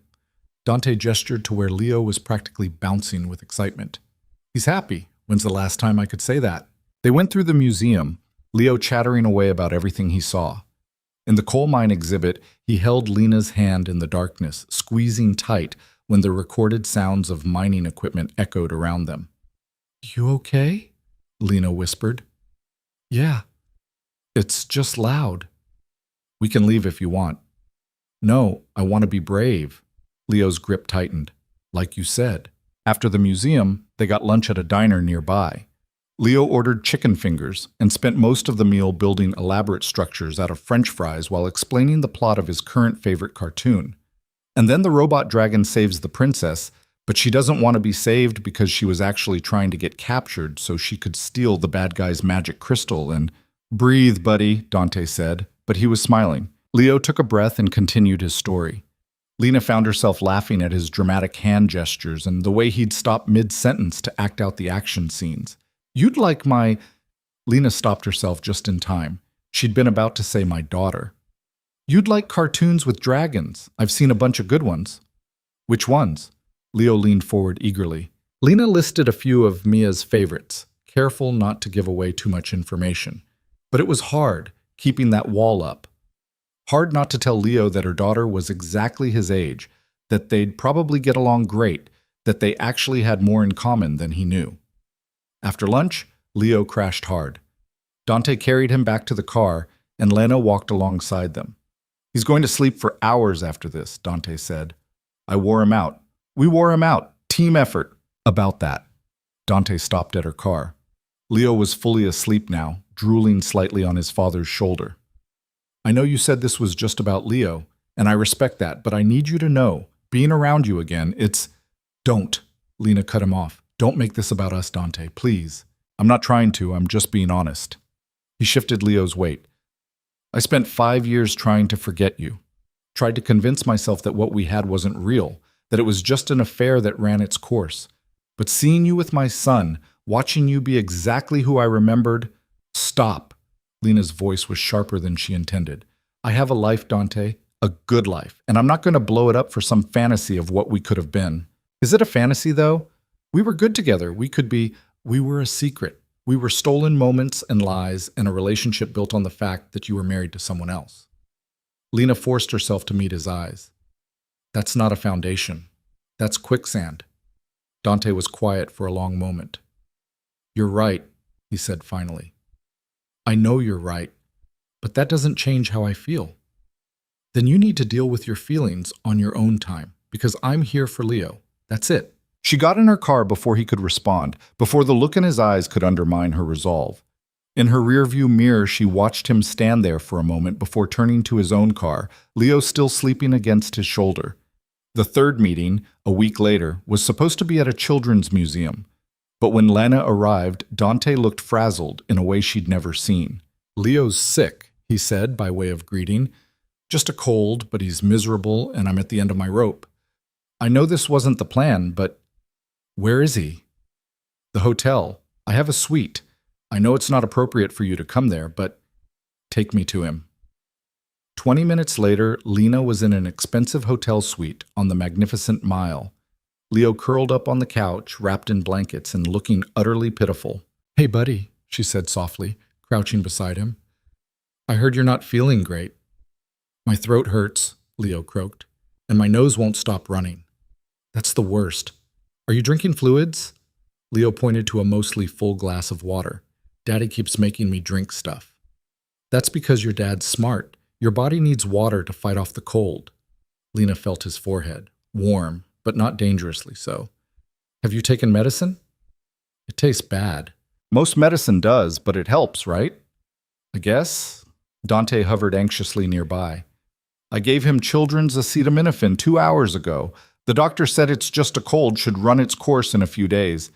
But he won't eat, won't sleep, just keeps crying. Lena could see the exhaustion in Dante's face. When's the last time you slept? Last night, some. He kept waking up. Go take a nap.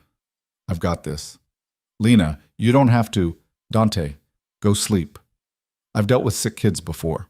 He looked like he wanted to argue, but another pathetic sniffle from Leo convinced him. 2 hours. I'll set an alarm. Take 3. You look like hell. After Dante disappeared into the bedroom, Lena turned her attention to Leo. Okay, tough guy. Let's see if we can make you a little more comfortable. She found the humidifier Dante had set up and moved it closer to the couch. Got Leo a fresh box of tissues and a bowl in case his stomach got upset. Then she settled on the other end of the couch with his feet in her lap. Want me to tell you a story? She asked. What kind? How about one about a brave knight who had to go on a quest while he had a terrible cold? Knights don't get colds. This one did, because he was so busy being brave that he forgot to wear his coat in the winter. Want to hear what happened? Leo nodded, burrowing deeper into his blankets. Lena made up the story as she went, something about a knight and a dragon and a magical soup that could cure any illness. It was silly and probably made no sense, but Leo listened with rapt attention, occasionally asking questions or adding his own details. Halfway through, his eyes started drooping. By the end, he was asleep. Lena sat there for a long time, watching him breathe. His face was flushed from the fever, his dark hair stuck to his forehead with sweat. He looked so small, so vulnerable, nothing like the powerful, dangerous world his father came from.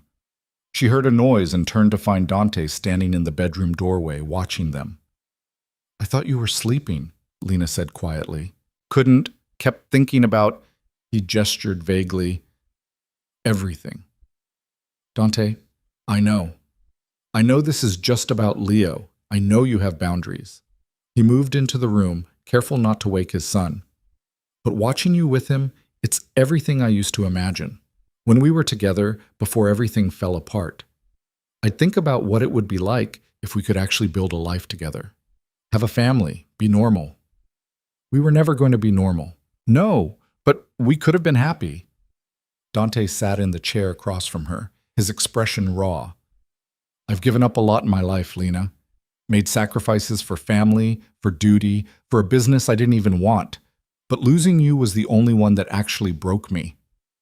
You didn't lose me. You chose someone else. I chose wrong. And I've had 5 years to regret it." He leaned forward. "I'm not asking you to forget what happened. I'm not asking you to trust me right away. I'm just asking, if there's any part of you that still feels what we had, give me a chance to prove I've changed." Lena looked down at Leo, still sleeping peacefully. "What about him? What happens if we try this and it doesn't work? You want him to lose someone else? He's already attached to you. Whether we try or not, he's going to be hurt if you disappear. Then maybe I should disappear now, before it gets worse.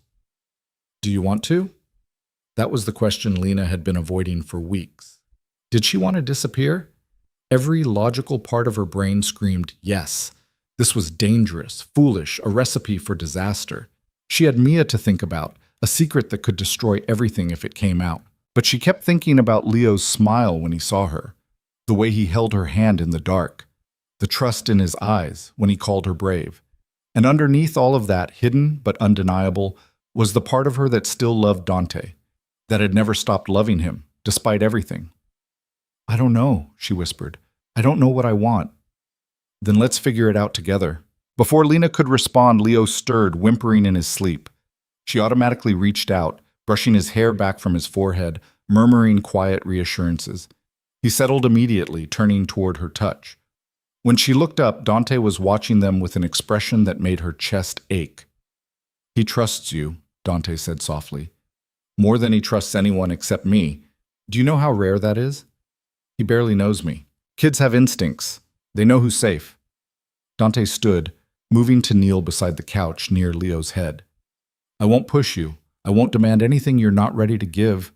But please, Lena, don't run away again. Not yet." Lena wanted to argue, wanted to explain all the reasons this was impossible. But looking at Leo's sleeping face, feeling the weight of Dante's hope, she couldn't force the words out. "I need time," she said finally, "to think, to figure out what this even means. Take all the time you need. And we go slow, really slow, because I have more to protect than you know." Something flickered in Dante's expression, curiosity maybe, but he didn't push. "Whatever you need." Lena stayed until Leo woke up an hour later, cranky and feverish. She helped Dante coax medicine into him, made toast he wouldn't eat, and finally got him to drink some broth. By the time she left, Leo was crying for her to stay, and Lena's heart was in shreds. "I'll come back tomorrow," she promised, and hated herself for meaning it. In her car, she called Maya. "I'm in trouble," Lena said when her sister answered. "What kind?" "The kind where I'm falling for him again, him and his kid." Maya was quiet for a moment. "What are you going to do?" "I have no idea. You need to tell him about Mia, before this goes any further." "I know." "Lena." "I know, Maya. I know. But I don't know how. How do I tell him he has a daughter I've been hiding for 4 years? How do I explain why I never said anything? The truth. You start with the truth." But the truth felt like a grenade, and Lena didn't know how to pull the pin without destroying everything. Over the next 2 weeks, Lena saw Leo and Dante 6 more times. The visits had stopped being planned and started being spontaneous. A text asking if she was free for dinner, a call saying Leo had a nightmare and was asking for her, a morning invitation to the aquarium. Each time, Lena told herself it would be the last. Each time, she went anyway. Leo improved from his cold and went back to being curious and chatty. He started calling her by name without prompting, reaching for her hand automatically when they walked anywhere. He told her about his dreams, his fears, his elaborate fantasy about having a puppy someday. And Dante was trying so hard not to push, but Lena could feel his attention on her constantly. The way he'd find excuses to touch her hand, the lingering looks when he thought she wasn't watching, the careful questions about her life that never quite dug deep enough to uncover Mia. It couldn't last, Lena knew that. Eventually the truth would come out, or she'd have to walk away, or something would shatter the fragile peace they'd built. She just didn't expect it to happen the way it did. It was a Saturday afternoon, and they'd taken Leo to Navy Pier. He wanted to ride the Ferris wheel, and Dante had agreed despite his obvious discomfort with heights. Lena had laughed at his white knuckles and promised Leo they'd all be fine. They were standing in line when Lena's phone rang. Maya. "I'm sorry," Lena said, stepping aside. "I need to take this." She answered while Dante and Leo stayed in line. "Hey, what's—" "Lena, don't panic." Maya's voice was tight with controlled calm, which meant Lena should absolutely panic. "Mia's fine, but we're at the emergency room." Lena's world tilted. What happened? She fell at the playground, hit her head. She was unconscious for maybe 20 seconds, and I brought her in to be safe. They're doing a CT scan now. "I'm coming." "Which hospital?" "Lurie Children's." "But Lena, she's okay. Alert, talking, just scared. The doctor said it's probably just a precaution." "I'm coming," Lena repeated, already moving toward the exit. 20 minutes. She hung up and nearly collided with Dante, who'd left the line with Leo in tow. "What's wrong?" Dante asked, reading her face immediately. "I have to go. Family emergency." Lena was already pulling out her keys. "I'm sorry, Is everyone okay?" "I don't know. I have to go." "Let me drive you. You're shaking." Lena realized he was right. Her hands were trembling so badly she could barely hold her phone. "No, I'll be fine. You have Leo." "Who's hurt?" Leo asked, his voice small with worry. "Is it bad?" Lena looked down at him and saw her own fear reflected back. She crouched down despite the urgency screaming at her to run. "Someone I care about got hurt, but they're going to be okay. I just need to go make sure." "You're coming back though, right?" The question broke her heart. "Yeah, buddy, I'm coming back." "Let us drive you," Dante said again. "You're in no state to be behind a wheel." Lena wanted to argue, but another wave of fear washed over her. Mia, her baby, unconscious. Okay, yes. Lurie Children's Hospital, can we go now?" They practically ran to Dante's car, Leo asking questions the whole way. Who was hurt? Was it Lena's sister? Did they need a doctor? Dante shushed him gently while navigating Chicago traffic with a skill that suggested he'd done it 1,000 times. 20 minutes felt like hours. Lena sat in the passenger seat, her leg bouncing, her fingers drumming against her thigh. She pulled out her phone 6 times to call Maya, then put it away without dialing. "She's going to be okay," Dante said quietly. "Kids are resilient." "You don't know that." "No, but panicking won't help anyone." He was right. Lena forced herself to breathe, to think logically. Maya had said Mia was alert and talking. That was good. That meant no serious brain injury. The CT was just a precaution. But Lena couldn't shake the image of her daughter unconscious, her baby hurt and scared and calling for her. They pulled up to the emergency entrance. Lena was out of the car before it fully stopped. "Thank you," she called back to Dante. I'll call you later." "Lena, wait." But she was already gone, running through the automatic doors into the hospital. She found the pediatric emergency department and gave Mia's name to the receptionist, who directed her to a room in the back. Maya met her in the hallway. "She's fine. The scan was clear, no concussion, no fractures. They're keeping her for observation for a few more hours, but the doctor said she can go home tonight." Lena sagged against the wall, relief making her knees weak. "Can I see her?" "Of course." Mia was sitting up in the hospital bed, a small bandage on her forehead and tear tracks on her cheeks. When she saw Lena, her face crumpled. "Mama!" Lena gathered her into her arms, breathing in the familiar scent of her shampoo, feeling her solid weight. Alive. Safe. "Okay." "I'm here, baby." I'm here. You're okay. I fell off the monkey bars. I was trying to go all the way across like the big kids, and I slipped. I know, Aunt Maya told me.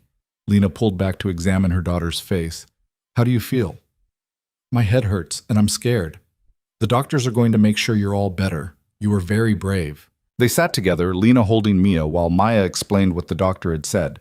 Nothing serious, just a mild bump that needed monitoring. Mia could go back to school on Monday if she felt up to it. Lena was so focused on her daughter that she didn't hear the footsteps in the hallway. Didn't notice the shadow in the doorway until Leo's voice rang out, small and worried. Lena, are you okay? Lena's head snapped up. Dante stood in the doorway, Leo beside him, both of them staring into the room with expressions of concern. And just like that, her carefully constructed world fell apart. Because Dante wasn't looking at Lena anymore. He was staring at Mia, his face going pale, his expression shifting from confusion to recognition to something that looked like devastation.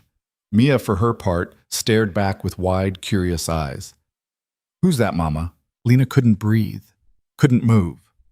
She watched Dante's eyes move from Mia's face to hers, watched him do the math that she'd been dreading for weeks. 4 years old. Dark hair, dark eyes. The same mouth, the same stubborn chin. Lena, Dante said, and his voice was barely a whisper. Is she... I think you should leave, Lena said, her voice shaking. Is she mine? The question hung in the air like a bomb waiting to detonate. Maya stood up. Dante, this isn't the time. Is she mine? Dante said again, louder this time, his control fracturing. Tell me the truth. Is that my daughter? Lena looked at Mia, who was staring between them with growing fear, then at Leo, who was clutching his father's hand with wide, confused eyes, then at Dante, whose entire world was clearly shattering in real time. Yes, she whispered. Yes, she's yours. The silence in the hospital room was suffocating. Dante stood frozen in the doorway, his face drained of color. Leo clutched his father's hand, sensing the tension even if he didn't understand it. Mia pressed closer to Lena, her small body trembling. Maya had gone completely still, her eyes darting between Lena and Dante like she was watching a car crash in slow motion. Mama, who is that man? Mia's voice was small, frightened. Lena forced herself to focus on her daughter, brushing hair back from her face. Just a friend, baby. It's okay. He looks mad. He's not mad at you. Lena's voice cracked. He's just surprised. Dante finally moved, stepping into the room. Leo stayed glued to his side, his eyes huge.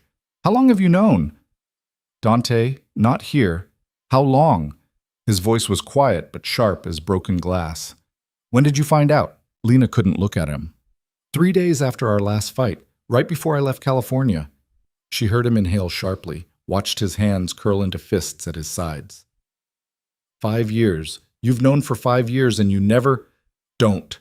Maya stepped forward, her voice hard. Don't you dare come in here and make this about you. Look around.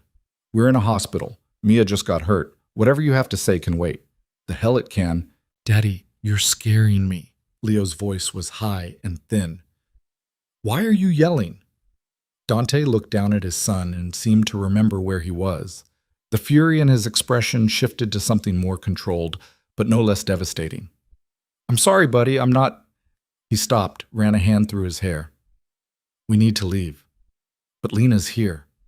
I thought we were checking on her friend. We're leaving now. The command in Dante's voice left no room for argument. Leo's face crumpled, tears welling up, but Dante was already pulling him toward the door. Wait. Lena stood, careful not to jostle Mia. Dante, please, can we just... He turned, and the look he gave her was like being struck. You kept my daughter from me for 5 years. What exactly do you want me to say to that? I want you to understand why... There is no why that makes this okay. His voice was shaking now, barely controlled rage mixed with something that sounded like grief. You were pregnant when you left. You knew, and you ran anyway. You let me spend 5 years not knowing I had another child. You chose Victoria. You chose to give her a baby, to stay in your marriage. What was I supposed to do, Dante? Come crawling back begging to be part of your perfect little family arrangement? You were supposed to tell me I had a daughter. Mama? Mia was crying now, overwhelmed by the shouting and the strangers and her own pain. I want to go home. Lena gathered her close, fighting her own tears. I know, baby. Soon. Maya moved between Lena and Dante. You need to leave. Now, before I call security.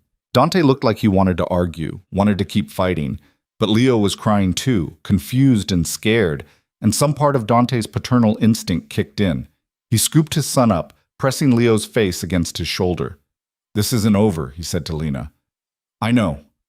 He left without another word, Leo's sobs echoing down the hallway. The second they were gone, Lena collapsed into the chair beside Mia's bed. Her whole body was shaking, adrenaline and fear and delayed shock all hitting at once. What just happened? Mia asked, her voice trembling. Why was that man so mad? Lena had no idea how to answer that. How to explain to her 4-year-old daughter that her father, the father who'd never known she existed, had just discovered her in the worst possible way. It's complicated, sweetheart. Grown-up stuff. Is he going to hurt us? No, baby. He would never hurt you. But he was yelling. Because he was upset. But not at you. Never at you. Mia seemed to accept this, or at least was too tired to push further. She leaned against Lena, her eyelids drooping despite the fluorescent hospital lights. Maya sat down heavily in the other chair. Well, that went about as badly as it possibly could have. He knows now. It's done. And what happens next? Lena closed her eyes. I have no idea. They kept Mia for observation until evening. By the time Lena got her home and settled into bed, it was nearly 9. Mia fell asleep immediately, exhausted from the day's trauma. Lena sat beside her, watching her breathe, trying to process everything that had happened. Her phone had been buzzing nonstop for hours. Texts from Dante that she hadn't read, voicemails she'd deleted without listening to. She knew she'd have to deal with him eventually, but right now she just needed to breathe. Around 10, there was a knock on her apartment door. Lena looked through the peephole and her stomach dropped.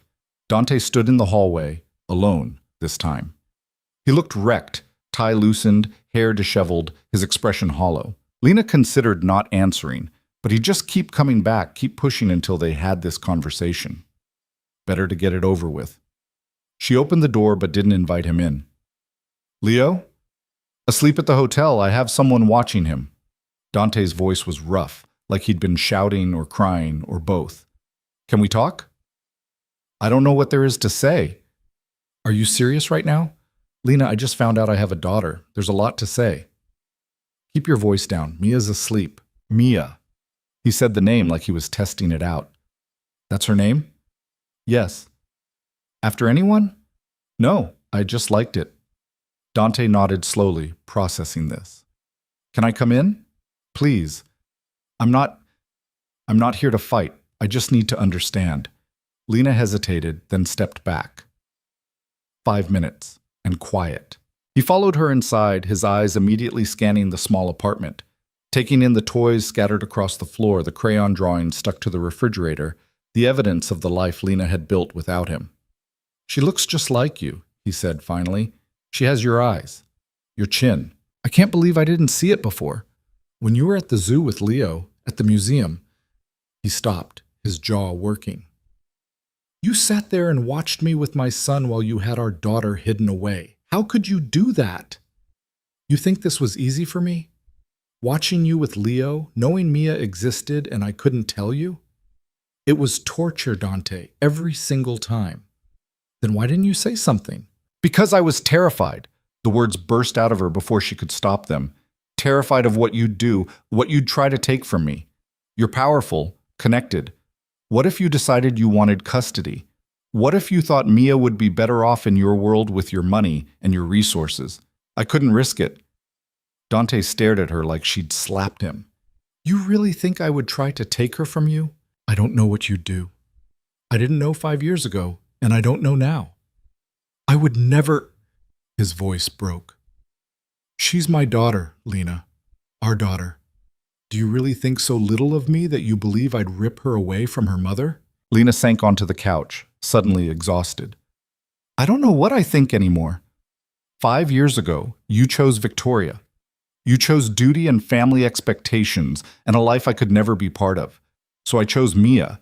I chose to give her a safe, stable life away from all the chaos that came with being connected to you. You didn't give me a choice. You just decided I didn't deserve to know. You're right, I did decide that, because the alternative was coming back and begging for scraps of your attention while you played house with your wife and your legitimate son.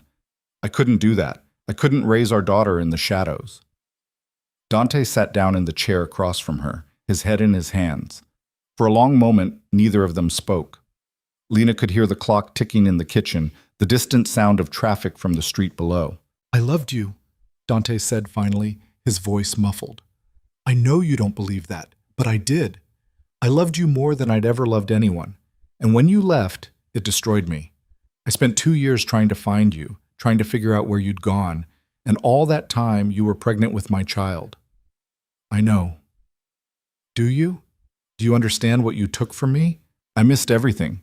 Her birth, her first steps, her first words. 4 years of my daughter's life that I can never get back. You had Leo. You were there for all of his firsts. That's not the same, and you know it. Dante looked up, and Lena was shocked to see tears on his face. Leo's mother died, Lena. He lost her before he was old enough to remember her.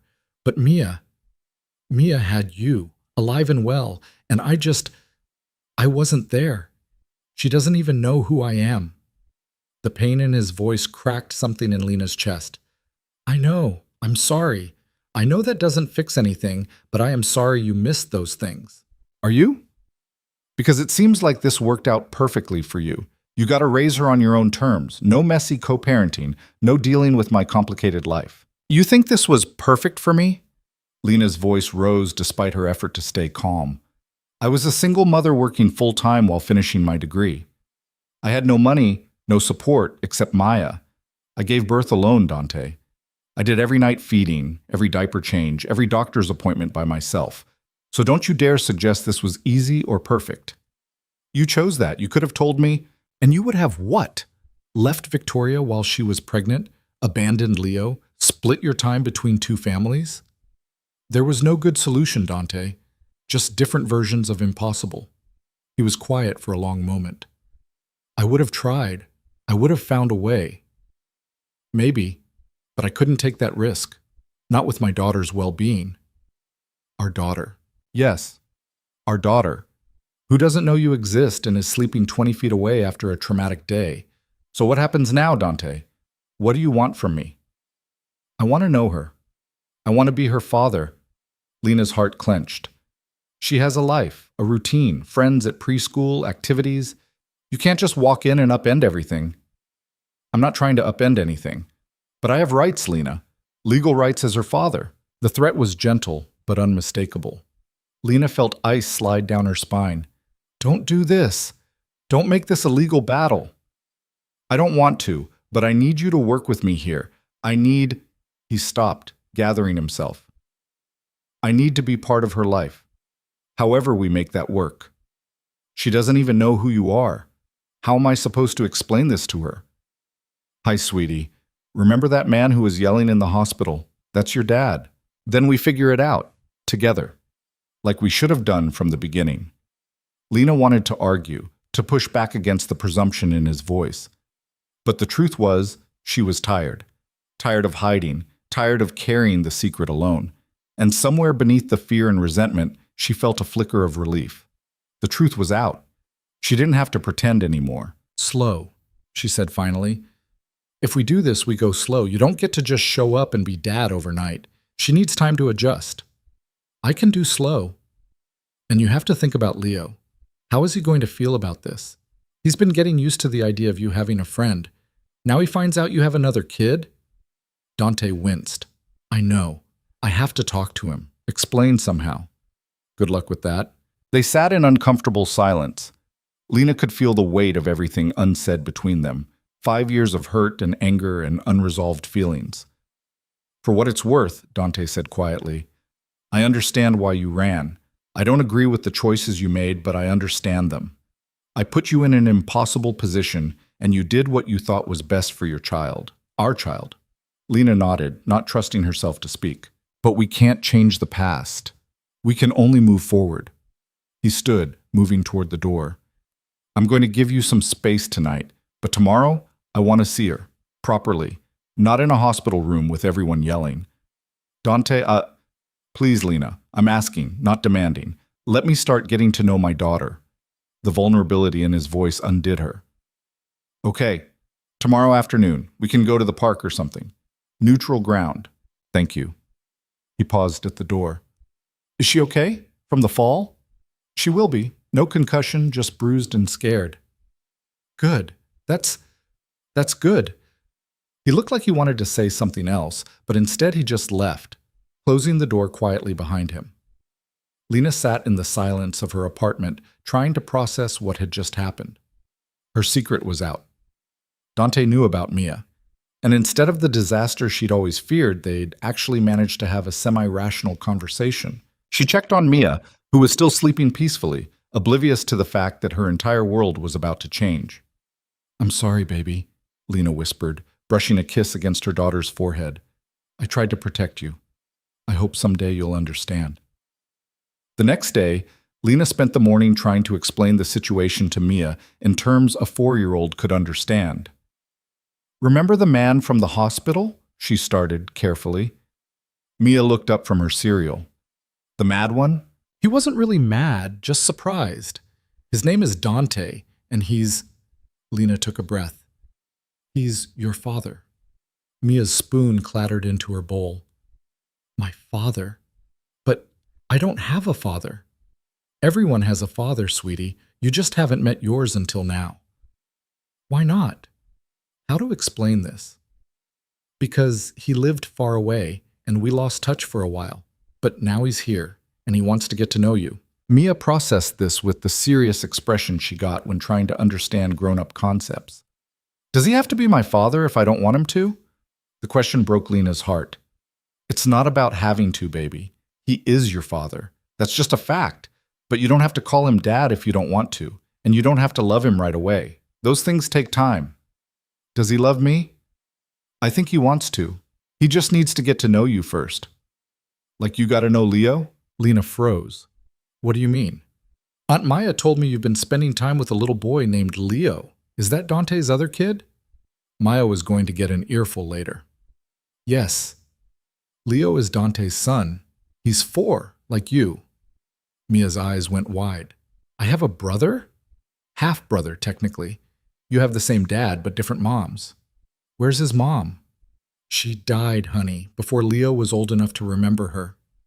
Mia was quiet for a moment, absorbing this. That's sad. It is. Leo's had a hard time. Is that why you were helping him? Because he was sad? Yes, that's why. Okay. Mia went back to her cereal like this was all perfectly normal. Can I meet him? My brother? Lena hadn't expected that. Maybe, if you want to, after you get to know Dante a little. Okay. It was almost anticlimactic how easily Mia accepted the news, but then 4-year-olds had a remarkable ability to roll with changes that would devastate adults. They met Dante at a small park near Lena's apartment. He was already there when they arrived, sitting on a bench and looking nervous in a way Lena had never seen him. Hi, he said, standing as they approached. His eyes were fixed on Mia with an intensity that was almost uncomfortable. Mia pressed against Lena's leg, suddenly shy. Hi, Lena said. Mia, this is Dante. Dante, this is Mia. Hello, Mia. Dante's voice was gentle, careful. It's nice to meet you. Properly, I mean. Mia stared at him silently. She's a little shy, Lena explained. Give her time. Of course. Dante seemed at a loss for what to do with his hands. I wasn't sure what you liked, but I brought this. He held out a stuffed penguin. Mia's eyes lit up. A penguin? Like at the zoo? Yes, exactly like at the zoo. Dante smiled and Lena saw some of his tension ease. Do you like penguins? They're my favorite. Well, one of my favorites. I also like elephants and dolphins and... That's a lot of favorites, Dante said, crouching down to her level. I like penguins too. Mama, can I go on the swings? Mia asked, already clutching the penguin. Sure, baby. I'll be right here watching. Mia ran off and Lena sat down on the bench. Dante joined her, his eyes never leaving their daughter. She's beautiful, he said quietly. She is. She has your smile, the way she lit up about the penguin. That was all you." Lena didn't know what to say to that. They watched Mia swing, her laughter carrying across the playground. "How did you know about the penguins?" Lena asked. "Leo mentioned them. Said you guys saw them at the zoo, that they were his favorite." Dante glanced at her. "I figured if Leo liked them, maybe Mia would too. Siblings usually have some things in common." "You've been thinking about them as siblings, haven't you?" Lena had, actually, but admitting it felt like acknowledging too much. "It's complicated. Everything with us is complicated." Dante leaned forward, elbows on his knees. "I talked to Leo this morning. Tried to explain that I have another child, that I didn't know about her until now." "How did he take it?" "He asked if I was going to leave him for her." Lena's heart clenched. "What did you say?" "That I would never leave him, that having Mia doesn't mean I love him less, that families can grow and there's enough love for everyone." Dante's voice was rough. "I'm not sure he believed me. He's been abandoned before, by his mother, even if it wasn't her choice. Of course he's scared. I know, but I don't know how to fix it." They sat in silence, watching Mia move from the swings to the slide. She waved at them from the top, and they both waved back. "She's fearless," Dante observed, "going down head first. You should see her on the monkey bars. That's how she got hurt yesterday." "Tell me about her." "Everything I've missed." So Lena did. She told him about Mia's birth, the complications that had scared her half to death, about the sleepless first year, the colic that had lasted months, about Mia's first word, mama, and her first steps taken in Maya's living room at 11 months, about her stubborn refusal to potty train until she was 3.5, and how she still sometimes had accidents when she was too focused on playing. She told him about Mia's obsession with dinosaurs that had lasted 6 months, and her current obsession with anything sparkly, about how she hated carrots but loved broccoli, how she could recite entire books from memory, how she had nightmares about thunderstorms and needed 3 different stuffed animals to sleep. Dante listened to all of it, his expression cycling through grief and wonder and regret. When Lena finally ran out of stories, he was quiet for a long moment. "Thank you," he said finally, "for telling me. You deserve to know. I deserve to be there." Lena didn't have a response to that. He was right, and they both knew it. Mia ran back over, breathless and flushed. "Did you see me? I went down the big slide." "I saw," Dante said. "You were very brave." "I'm brave lots of times. Mama says being brave means doing things even when you're scared." "Your mama's smart." Mia studied him seriously. "Are you really my father?" Dante glanced at Lena, who nodded encouragement. "Yes, I am." "Okay, do you want to come push me on the swings? Mama's arms get tired." Something in Dante's expression cracked. "I would love to." Lena watched them walk back to the swings together, Mia chattering away about proper pushing technique. Dante listened like she was explaining nuclear physics, nodding seriously at her instructions. When he started pushing her, careful and gentle, Mia's laughter rang out across the playground. And Dante was smiling, really smiling, in a way Lena hadn't seen in 5 years. Her phone buzzed, a text from Maya. "How's it going?" "Better than expected," Lena typed back. "He's good with her. And how are you doing?" Lena looked at Dante and Mia, at the careful way he was trying to connect with their daughter, at the way Mia was slowly warming up to him. "I don't know. Ask me again in a week." They stayed at the park for 2 hours. Dante played with Mia, tentative at first, then with growing confidence as she opened up to him. They went on the slide together, built a castle in the sandbox, and had an elaborate pretend tea party on a bench. By the time they were ready to leave, Mia was holding Dante's hand without prompting. "Can we do this again?" she asked, looking up at him. "I would really like that," Dante said. "If it's okay with your mom." Mia turned to Lena. "Is it okay, Mama?" Lena looked at Dante over their daughter's head, saw the hope there, the fragile beginning of something that could either heal them or destroy them all over again. "Yes," she said. "It's okay." Over the next 2 weeks, they established a routine. Dante would come over 3 afternoons a week to spend time with Mia. Sometimes they went to the park, sometimes the library, once to a children's museum. Lena always stayed with them, both for Mia's comfort and because she didn't fully trust leaving them alone yet. She watched Dante learn how to be Mia's father in real time. Watched him figure out that she didn't like her sandwich crusts, that she needed 10 minutes warning before transitions, that she was terrified of automatic hand dryers in public bathrooms. He made mistakes, pushed too hard to connect sometimes, or got frustrated when she wouldn't listen. But he was trying, genuinely trying, and Mia was responding. "Tell me about Leo," Mia said one afternoon while they were coloring at Lena's kitchen table. Dante looked up from the picture he was working on. "What do you want to know?" "Is he nice?" "Very nice. A little shy, like you." "I'm not shy," Mia protested. "You were when we first met." "That's different. I didn't know you." She selected a purple crayon. "Does he know about me?"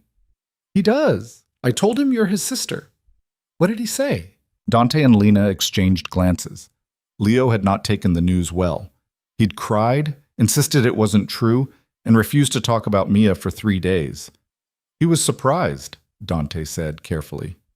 "Like I was, but he's getting used to the idea." "Can I meet him?" "Do you want to?" Mia nodded enthusiastically. "I've never had a brother before." Lena's heart squeezed. "Maybe soon, baby. Let's give Leo a little more time to adjust." But that night, after Mia was in bed, Dante brought it up again. "She wants to meet him, and honestly, I think it would be good for both of them." "Leo's still struggling with this. You said so yourself."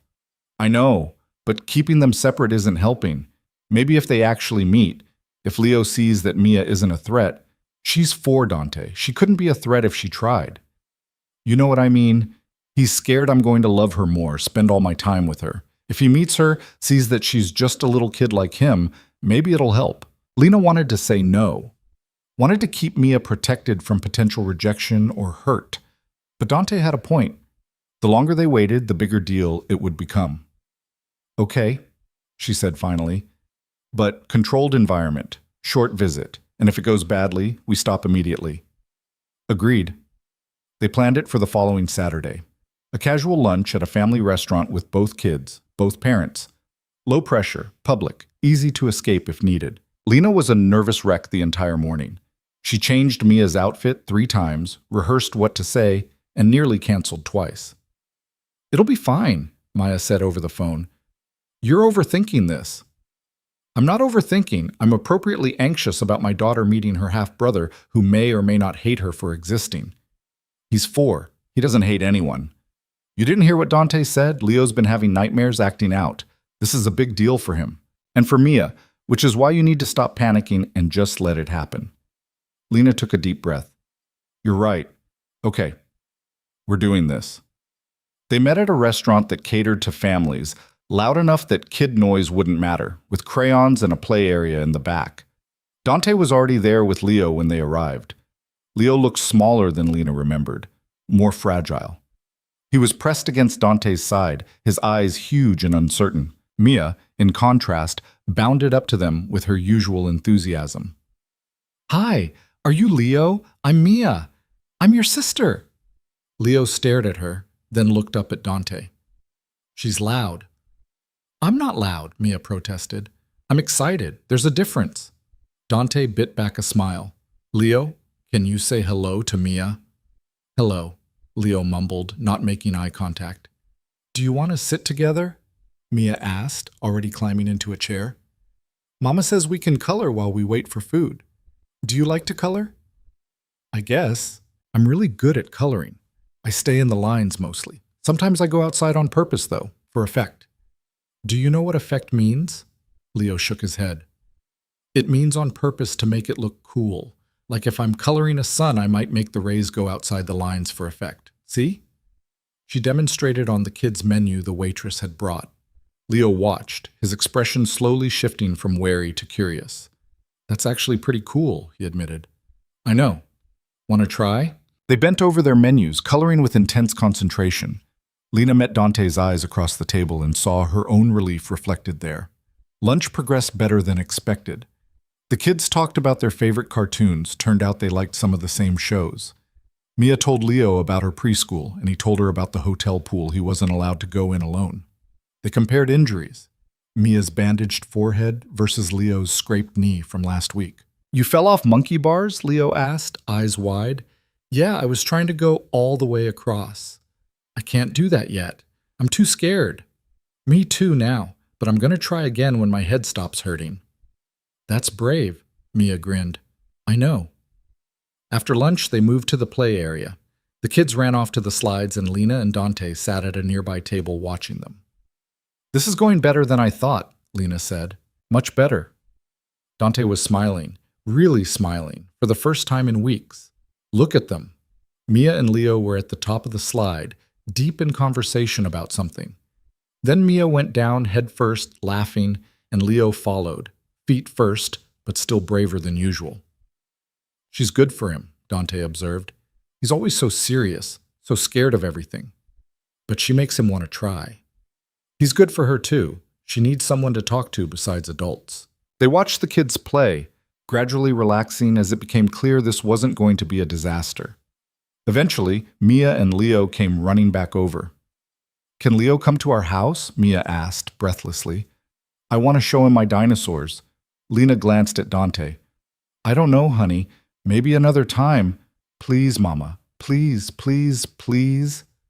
I want to see the dinosaurs, Leo added quietly, looking at his father. Dante raised an eyebrow at Lena. If it's okay with you? It was happening too fast.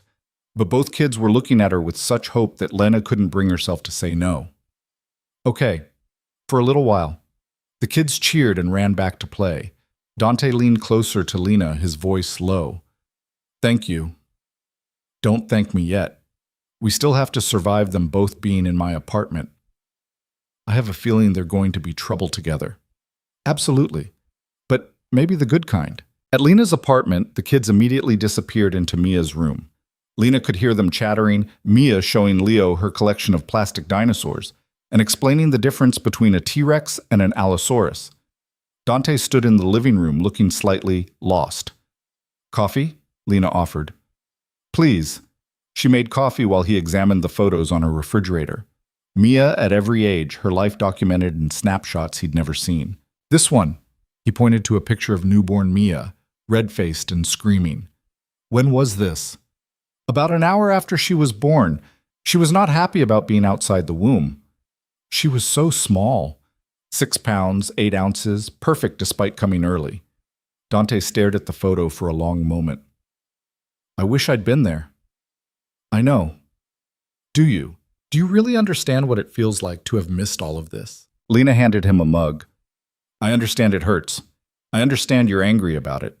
But Dante, I can't change the past. Neither can you. We can only figure out how to move forward. I'm trying, but every time I see evidence of what I missed, a crash from Mia's room followed by giggling interrupted him. Should we check on them? Dante asked. Probably. They found the kids surrounded by scattered dinosaurs, building what appeared to be an elaborate fortress out of blocks and blankets. We're making a dinosaur kingdom, Mia explained. Leo's the king and I'm the queen, and all the dinosaurs are our subjects. I see. Carry on, your majesties. Back in the living room, Dante shook his head. I can't believe how well they're getting along. Kids are resilient. They don't carry the same baggage we do. Lucky them. They sat on the couch, an awkward distance between them. The sounds of the kids playing drifted from the bedroom. Laughter, chatter, the occasional mock roar of a dinosaur. Leo's therapist said something interesting last week, Dante said quietly. She said he's been looking for a sibling, someone to share the weight of being my kid, of having lost his mother. She said he probably needs that more than we realized. And now he has a sister. Yeah, a sister I didn't tell him about. A whole other family I kept hidden. You didn't keep us hidden. You didn't know we existed. But now that I do, Dante turned to face her. I want them to know each other, really know each other. I want them to have a relationship. They're building one right now. Can you hear them? More giggling from the bedroom, followed by Leo's voice saying something that made Mia shriek with laughter. I want more than this, Dante said. More than scheduled visits and careful supervised time. I want... What? What do you want, Dante? He looked at her, and the intensity in his eyes made her breath catch. I want my family together, both my kids under one roof. I want normal birthday parties and holidays, and the kind of stability neither of them has right now. That's not realistic. We live in different places, have different lives. So we changed that. I moved to Chicago permanently, or you come back to California, or we find somewhere new together. Dante, stop. Lena stood, needing distance. You can't just rearrange everyone's lives because it's convenient for you. It's not about convenience, it's about doing what's best for Leo and Mia. What's best for Mia is the stable life she already has, the routine, the familiar places, the people who've been there for her from the beginning. I'm her father. I should have been there from the beginning. But you weren't. The words came out sharper than Lena intended. And I'm sorry about that, I really am. But I can't just uproot her entire life to make up for decisions I made 5 years ago. Dante stood too, moving closer. What if it's not about making up for anything? What if it's about building something new, something better than what either of us had before? We tried that once. It didn't work. We never really tried.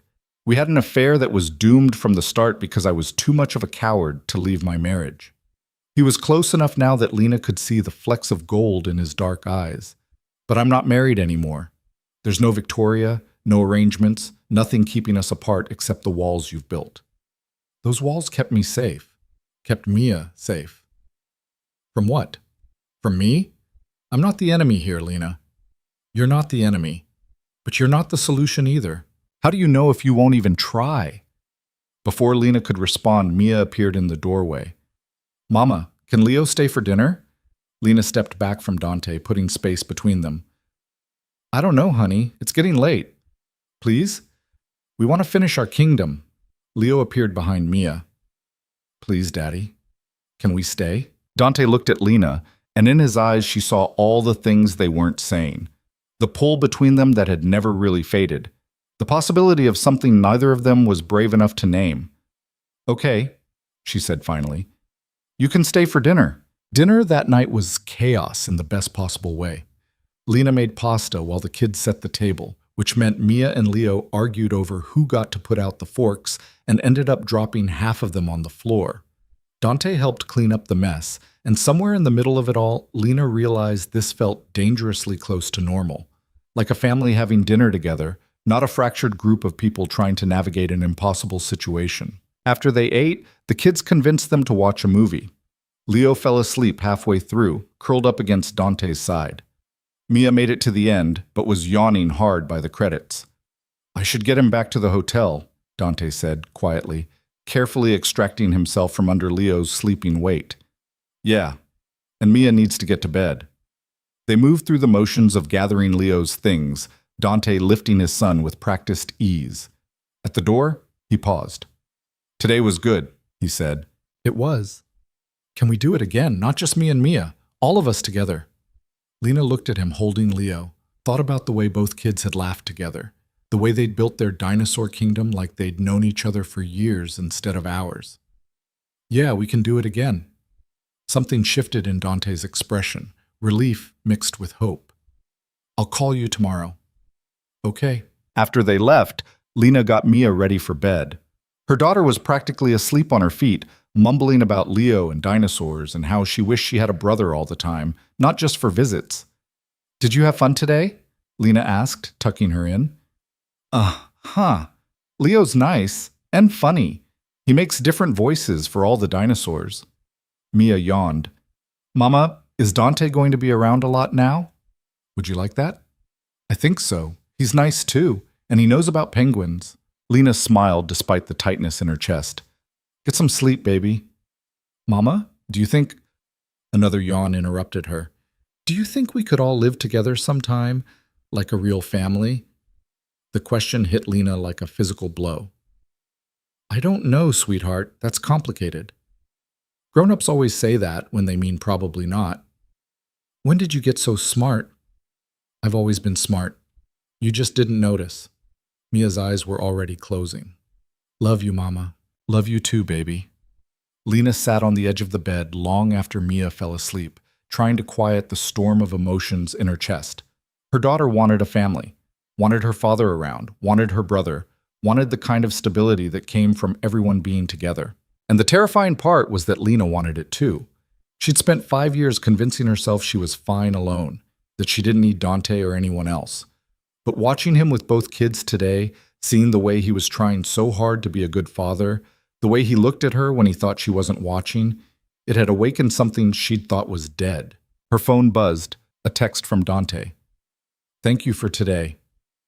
Leo hasn't stopped talking about Mia. I think he's going to sleep with one of her dinosaurs." Lena smiled. "Which one?" "The purple T-Rex. Apparently it's the fiercest one." "Of course it is. She has strong opinions about dinosaur hierarchy." A pause. Then, "Can I ask you something?" "Sure. Do you ever think about what might have happened if things had been different? If I'd made better choices 5 years ago?" Lena stared at the message for a long time before responding. "All the time. But we can't change the past." "No. But we can change the future if we're brave enough." She didn't respond to that, didn't know how to respond to the implication in his words. Another text. "I know I'm pushing too hard, I'll back off. But I needed you to know. I'm not giving up on us. On any of us. There is no us, Dante. There's co-parenting. There's being civil for the kids. But that's it, if that's what you need to tell yourself." "Good night, Lena."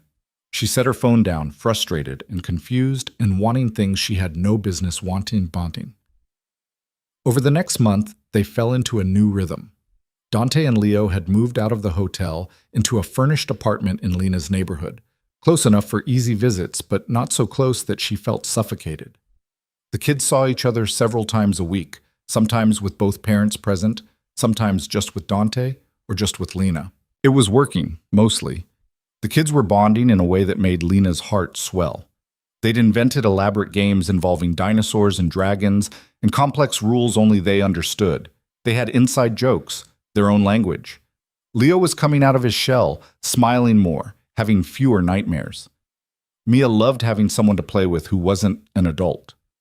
But the situation between Lena and Dante was getting more complicated by the day. He'd find reasons to linger after dropping Leo off. Would text her about things that had nothing to do with the kids. An article he thought she'd find interesting, a restaurant he wanted to try, a memory from their time together in California. She tried to maintain boundaries, tried to keep things focused on co-parenting, but it was getting harder to ignore the pull between them. "You're playing with fire," Maya warned one evening, after Lena admitted that Dante had stayed for dinner again, and they'd ended up talking until midnight while the kids slept. "We're just talking." "You're doing more than talking. You're falling for him again." "I never stopped falling for him. That's the problem." Maya set down her wine glass. "Then what are you waiting for? He's made it clear he wants to try again. The kids get along. What's holding you back?" "Fear, logic, self-preservation." Lena counted on her fingers. "The fact that we tried this once and it ended with me pregnant and alone in a different state." "That was different. He was married then. He's not anymore. But he still comes from a world I don't understand. The business, the connections, the danger that comes with all of it. What if I let him in and something happens? What if his past catches up with him and the kids get caught in the crossfire? What if none of that happens? What if you're just making excuses because you're scared of being happy?" Lena didn't have an answer for that. The breaking point came on a rainy Tuesday in November. Lena had been at work when she got a call from Mia's preschool. There'd been an incident. Another child had pushed Mia during an argument, and she'd hit her head on a table. Nothing serious, but there was blood and the school needed her to come immediately. Lena's boss was in a meeting. She couldn't reach Maya. In desperation, she called Dante. He arrived at the preschool before she did, somehow navigating Chicago traffic faster than should have been possible. When Lena burst into the nurse's office, he was sitting with Mia on his lap, pressing an ice pack to her forehead while she cried into his shirt. "Hey, baby, Mama's here," Lena said, rushing over. "Mama!" Mia reached for her, and Lena gathered her close, examining the small cut above her eyebrow. It had already stopped bleeding, but there'd be a bruise. "What happened?" Lena asked the teacher who'd followed her in. "Jason took her crayon. She took it back. He pushed her, and she fell into the table." "Is Jason okay?" Dante asked, his voice carefully controlled. "He's fine. Shaken up. Both children will need to have a conversation about using our words instead of our hands." After they'd filled out the incident report and gotten Mia cleaned up, Dante drove them home. Lena sat in the back with Mia, holding her hand while she recounted the story of Jason and the stolen crayon in dramatic detail. "He said my purple was stupid," Mia said indignantly. But purple is the best color. Leo agrees with me. Purple is excellent, Dante said from the front seat. Jason clearly has no taste. That got a watery giggle from Mia. At the apartment, Dante carried Mia inside. She was perfectly capable of walking, but was milking the injury for all the attention she could get. He settled her on the couch with her stuffed penguin and a juice box. Thank you, Lena said quietly, for coming so fast. I couldn't. My boss was, you don't have to explain. She needed someone and I was available. That's what parents do. Parents. The words sat between them, loaded with meaning. Dante was Mia's parent now, not just in biology, but in practice. He showed up. He cared. He dropped everything when she needed him. I should make her something to eat, Lena said, needing to move, to do something with her hands. Let me. You've had a scare. Dante was already heading to the kitchen. Grilled cheese, okay? Perfect. Lena sat with Mia, who was already perking up now that the drama had passed. By the time Dante brought out sandwiches, she was chattering about the dinosaur book she wanted him to read to her. They ate lunch, read the book, twice, because Mia insisted, and then she fell asleep on the couch, exhausted from the morning's excitement. Dante and Lena moved to the kitchen, speaking in low voices so they wouldn't wake her. She's okay, Dante said, reading Lena's expression. Kids bounce back fast. I know, but it scared me. When the school called, Lena's voice broke. I couldn't get there fast enough. I know the feeling. Dante reached across the counter, his hand covering hers. Every time Leo gets hurt or sick or scared, I feel like my heart's being ripped out. It doesn't get easier. How do you handle it? The constant fear that something might happen to them? I don't. I just try to be present when they need me. Be there when it counts. He squeezed her hand. Like today. We were both there for her. Together. Lena looked at their joined hands, felt the warmth of his touch spreading through her. We make a good team sometimes. We could make a good team all the time if you'd let us try. Dante. I love you, Lena. I never stopped loving you. And I know you feel something too. I can see it in the way you look at me when you think I'm not paying attention. So why are we still pretending? Because pretending is safer. Because admitting this is real means I could lose it again.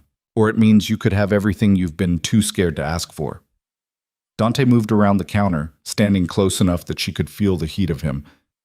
I'm not asking for perfect. I'm asking for real. For honest. For us to try and build something together instead of dancing around each other while we co-parent. What if it doesn't work? What if it does? Lena looked up at him, saw the vulnerability in his eyes, the hope mixed with fear. He was taking a risk too, putting himself out there despite everything that had gone wrong before. I'm scared, she whispered. I know. So am I. He cupped her face, his thumb brushing her cheekbone. But I'm more scared of waking up 5 years from now and realizing I let you slip away twice. The kids are already attached to both of us. They're already thinking of us as a unit. We're not protecting them by staying apart, Lena. We're just teaching them that love isn't worth the risk. That's not fair. None of this is fair, but it's real. And it's ours if we want it. Lena closed her eyes, feeling tears slip down her cheeks. I don't know how to do this. How to trust this. One day at a time, one choice at a time, starting with this one. Dante's voice was soft, gentle. Let me in, Lena. Let me love you the way I should have 5 years ago. No secrets, no half measures, just us, figuring it out together. When Lena opened her eyes, Dante was looking at her like she was the only thing in the world that mattered, like he'd wait forever if that's what she needed. She thought about Mia's question. Do you think we could all live together sometime, like a real family? She thought about Leo asking if his dad was going to leave him, about both kids building their dinosaur kingdom, creating a world where they belong together. She thought about 5 years of being alone, of convincing herself she was fine, of pretending she didn't miss Dante with every breath. Okay, she whispered. Dante went still. Okay? Let's try. But slow, Dante, really slow. Because if this goes wrong, she didn't get to finish. Dante kissed her, soft and desperate and full of 5 years of longing. Lena kissed him back, letting herself fall into it, into him, into the terrifying possibility that maybe this time things could be different. When they finally broke apart, both of them were crying. "I promise you," Dante said, his forehead pressed against hers. "I won't waste this chance. I won't take you for granted. I'll show up every day and prove that I'm worth the risk." "You already have been. That's why I'm so scared." He laughed, the sound watery but genuine. "We're a mess." "Yeah, but we're a mess together." They stood in her kitchen, holding each other, while Mia slept on the couch and rain drummed against the windows. It wasn't a perfect moment. There was too much history, too much hurt for perfect. But it was real. And right now, that was enough. The next few months were an exercise in patience and learning to trust. Dante kept his promise to take things slow, but he also made his intentions clear. He showed up for Mia's preschool events, helped with bedtime routines, learned how to braid her hair after watching 3 YouTube tutorials. He included Lena in Leo's life too, asking her opinion on his school choices, inviting her to his therapy sessions when the counselor suggested family participation. They went on actual dates, awkward at first, both of them hyper-aware of how much was riding on this working. But gradually, they found their rhythm again. Dinner conversations that lasted hours, walks through the city while the kids were at Maya's, stolen kisses when no one was watching. Leo struggled initially with the change. He'd gotten used to having Lena's attention when she was around, and sharing her with Mia was one thing, but watching his father fall in love was another. He acted out, tested boundaries, had a few spectacular tantrums. "He's scared," the therapist explained. His mother left him, even though it wasn't her choice. Now he's watching his father build something new, and he's terrified of where he fits in that picture. So they made sure Leo knew he fit everywhere, that he was wanted and loved and irreplaceable. Dante had individual time with just him. Lena took him to the zoo, just the two of them, and let him talk about his fears without judgment. "What if Dad loves Mia more because she's his real daughter, and I'm not?" Leo asked one afternoon, feeding penguins with Lena. "You're both his real children, Leo. Biology doesn't determine how much someone can love you. But Mia's his and Lena's together.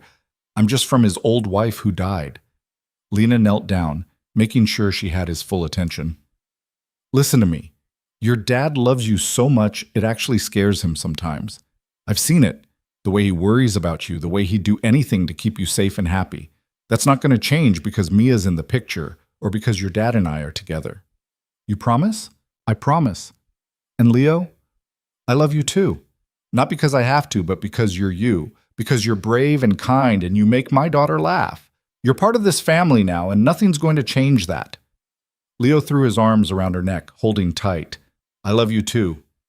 And Mia, even when she's annoying, she can be pretty annoying sometimes," Lena agreed, making him laugh. Slowly, carefully, they built something that resembled a family. It wasn't traditional. There were still 2 apartments, complicated schedules, moments of tension when old wounds surfaced. But it was theirs, and it was working. Christmas that year was the first time they did a holiday together. Dante and Leo came over Christmas morning, and the kids opened presents in a tornado of wrapping paper and excitement. Leo got the remote control car he'd been begging for. Mia got an entire collection of new dinosaurs and promptly organized them by era and ferocity level. "She's very serious about her dinosaurs," Dante observed, watching Mia lecture Leo on the difference between Cretaceous and Jurassic periods. "She gets that from you, the intensity. She gets the stubbornness from you." "Fair." They cooked dinner together. Well, Lena cooked while Dante tried to help, and mostly just got in the way. The kids set the table, arguing over napkin placement with the kind of intensity only siblings could manage.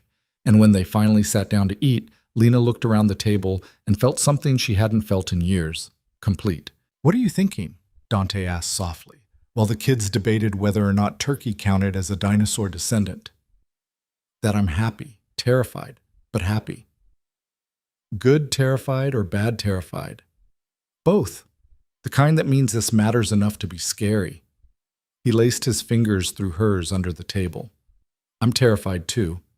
But I'm also the happiest I've been in 5 years, so I'll take it." After dinner, after the kids had crashed from sugar and excitement, after they'd cleaned up the wrapping paper disaster, Dante pulled Lena aside. "I have something for you," he said, reaching into his pocket. "Dante, we said no gifts. It's not really a gift, more of a question." He pulled out a key. "Move in with me, you and Mia. Not tomorrow, not next week, but soon. Let's stop pretending we're just co-parenting and actually build a life together. Lena stared at the key, her heart racing. That's a big step. I know, but we're already doing this, Lena. Already acting like a family. Why not make it official? Because official means I can't run if things get hard. Exactly. It means we work through it instead of running, together. Lena looked at the key, then at Dante, then toward the living room where both kids had fallen asleep on the couch, tangled together like puppies. I need to think about it, she said finally. Take all the time you need. The key will be here when you're ready. She took it anyway, the metal warm from his pocket. That night, after Dante and Leo had gone home and she'd carried Mia to bed, Lena sat holding the key and trying to imagine what it would mean to say yes. It meant trusting Dante completely, meant believing he wouldn't disappear, wouldn't choose something else over her and Mia. It meant letting go of the safety of her own space, her own control. It also meant Mia could have her wish, a real family, all together. It meant Leo wouldn't have to split time between houses, wouldn't have to pack a bag every few days. It meant building something permanent instead of provisional. The next morning, Lena called Maya. He asked us to move in with him. And you said? That I needed to think about it. Lena, what is there to think about? You love him. The kids are already inseparable. You practically live there half the time anyway. But what if nothing? You've been waiting for something to go wrong for 6 months and everything's gone right. At some point, you have to stop waiting for disaster and start believing in the good stuff. When did you get so wise? I've always been wise. You just finally started listening. Lena made her decision a week later, on New Year's Eve. They were at Dante's apartment, bigger than hers, with enough room for both kids to have their own bedrooms. The kids were building yet another elaborate kingdom, this time with blocks and blankets and every pillow in the house. Dante was in the kitchen, attempting to make appetizers for the small party they'd planned. Lena watched him for a moment. This man who'd learned how to French braid hair and tell stories about brave knights and show up every single time he was needed. She walked up behind him, wrapped her arms around his waist. Yes. He turned in her arms. Yes to what? To moving in. To building a life together. To all of it. The smile that broke across his face was worth every moment of fear. Yeah, but I have conditions. Name them. Mia gets the room with the window seat. I want final say on furniture placement, and you have to promise that if I get scared and want to run, you'll talk me down instead of letting me go. Done, and absolutely done. He kissed her, deep and thorough. When? End of the month? I need to give notice on my apartment, pack everything. I'll help. We'll all help. They told the kids that night, after midnight, after the ball had dropped and they'd toasted with sparkling cider. Mia, Leo, we have something to tell you, Dante started. Both kids looked up from their kingdom, curious. Lena and Mia are going to move in with us, Dante continued. We're all going to live together, be a real family. There was a moment of stunned silence. Then Mia shrieked and launched herself at Lena. Really? For real? Forever? For real. Forever. I get a brother all the time. Mia was bouncing now, pure joy radiating from her. Leo, did you hear? We're going to be real siblings. Leo looked at Dante, his expression uncertain. Everyone staying? No one's leaving? No one's leaving, Dante confirmed, pulling his son close. We're all staying, together. Even when it's hard? Leo's voice was small, vulnerable. Especially when it's hard. Leo nodded slowly, processing. Then, can Mia have the room next to mine so we can build a tunnel between them? We're not building a tunnel through the walls, Lena said. But we could make a hallway fort, Dante offered. Connect your rooms that way. Yes! Both kids started planning immediately, their excitement feeding off each other. Lena met Dante's eyes over their heads and saw her own emotions reflected back. Joy, terror, hope, love. All of it messy and complicated and absolutely right. The move happened over 3 weeks in January. Maya helped pack, making commentary on everything Lena tried to keep. You're not bringing those curtains. They're hideous. This couch is from 2015, Lena. Let it go. Why do you have 3 cheese graters? They combined households, which meant negotiating everything from kitchen organization to bathroom schedules. Mia and Leo fought over toys, tested the boundaries of their new arrangement, and generally made chaos. But they also looked out for each other in ways that made Lena's chest ache. Leo sharing his favorite dinosaur with Mia when she couldn't sleep. Mia standing up to a kid at the park who made fun of Leo's stutter. Dante was patient through all of it, even when Lena had minor panic attacks about closet space and lost her entire collection of spatulas in the move. He talked her down, made her laugh, reminded her why they were doing this. Because we love each other, he'd say. Because the kids need stability, she'd counter. That too, but mainly because we're better together than apart. 3 months after moving in, Lena woke up in the middle of the night to use the bathroom and found Leo standing in the hallway crying. Hey, what's wrong? She knelt beside him. Bad dream. About Mom. She was leaving again and I couldn't stop her. Oh, sweetheart, come here. Lena pulled him into a hug. It was just a dream. You're safe. I miss her. Even though I don't remember her, I miss having a mom. The words cut straight to Lena's heart. I know. That's okay. You're allowed to miss her. But I also... Leo hiccuped. I like having you. Is that bad? Is it bad that I want you to be my mom even though I had a different mom before? Lena had to swallow hard before she could answer. It's not bad at all. Love doesn't work that way, Leo. You can love your first mom and also love other people. Your heart's big enough for both. Do you think she'd be mad that I want you instead? I think she'd be happy you found someone to love you. That's what parents want, for their kids to be loved and safe and happy. Are you happy? Leo asked, looking up at her with Dante's dark eyes. Yeah, I really am. Are you? Most of the time, except when Mia takes my stuff. Lena laughed. Fair. Want me to walk you back to bed? Can I sleep in your room with you and Dad? Sure, but you have to sleep in the middle. Your dad snores. I know, it's so loud. They climbed into bed, Leo between Lena and Dante.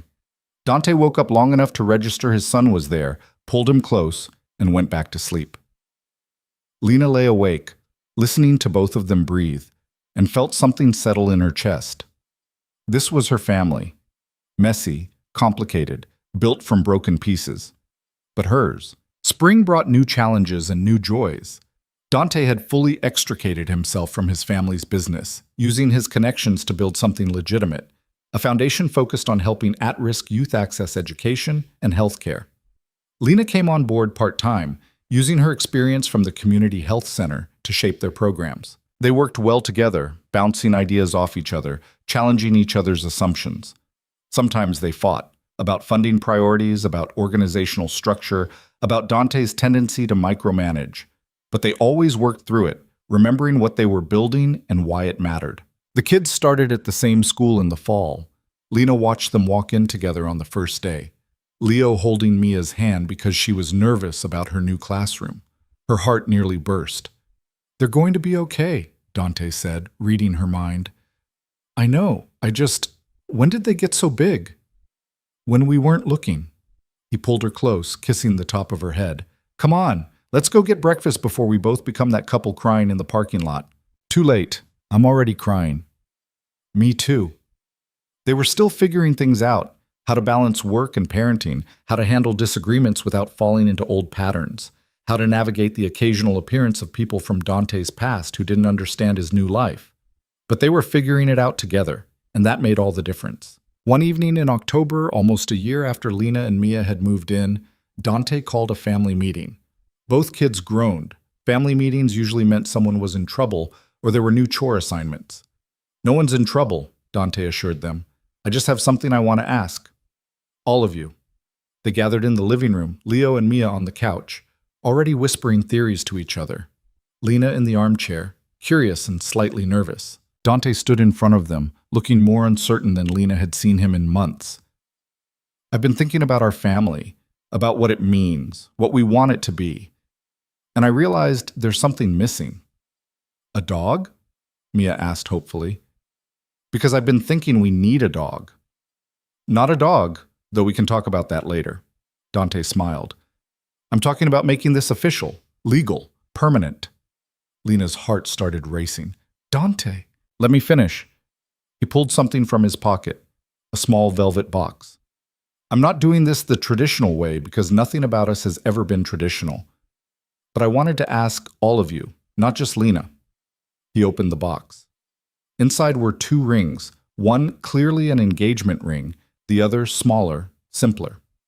Lena Carter, you are the love of my life. You've given me everything I didn't know I was missing. Honesty, partnership, a real family. Will you marry me? Lena couldn't speak, couldn't breathe. She just nodded, tears streaming down her face. Dante slipped the engagement ring on her finger, then turned to the kids. And Leo, Mia, I want to adopt both of you. Officially make us a family in every way. Leo, I'm already your dad legally, but I want to ask you, do you want Lena to adopt you too? To be your mom in every way? Leo's eyes went wide. Really? She could really be my mom? If you want her to be, and if she agrees. Leo looked at Lena, hope and fear warring on his face. Would you want to? To be my real mom? I would be honored, Lena managed through her tears. I already love you like you're mine, Leo. This would just make it official. Yes! Leo launched himself at her. Yes, yes, yes! Dante turned to Mia, who was watching everything with huge eyes. And Mia, would you be okay with me adopting you, officially being your dad on all the paperwork, not just in practice? You mean I'd get your last name too? Like Leo? If you want it. Would I still be Mama's daughter? Always. You'd just also officially be my daughter too. Mia thought about it for approximately 3 seconds.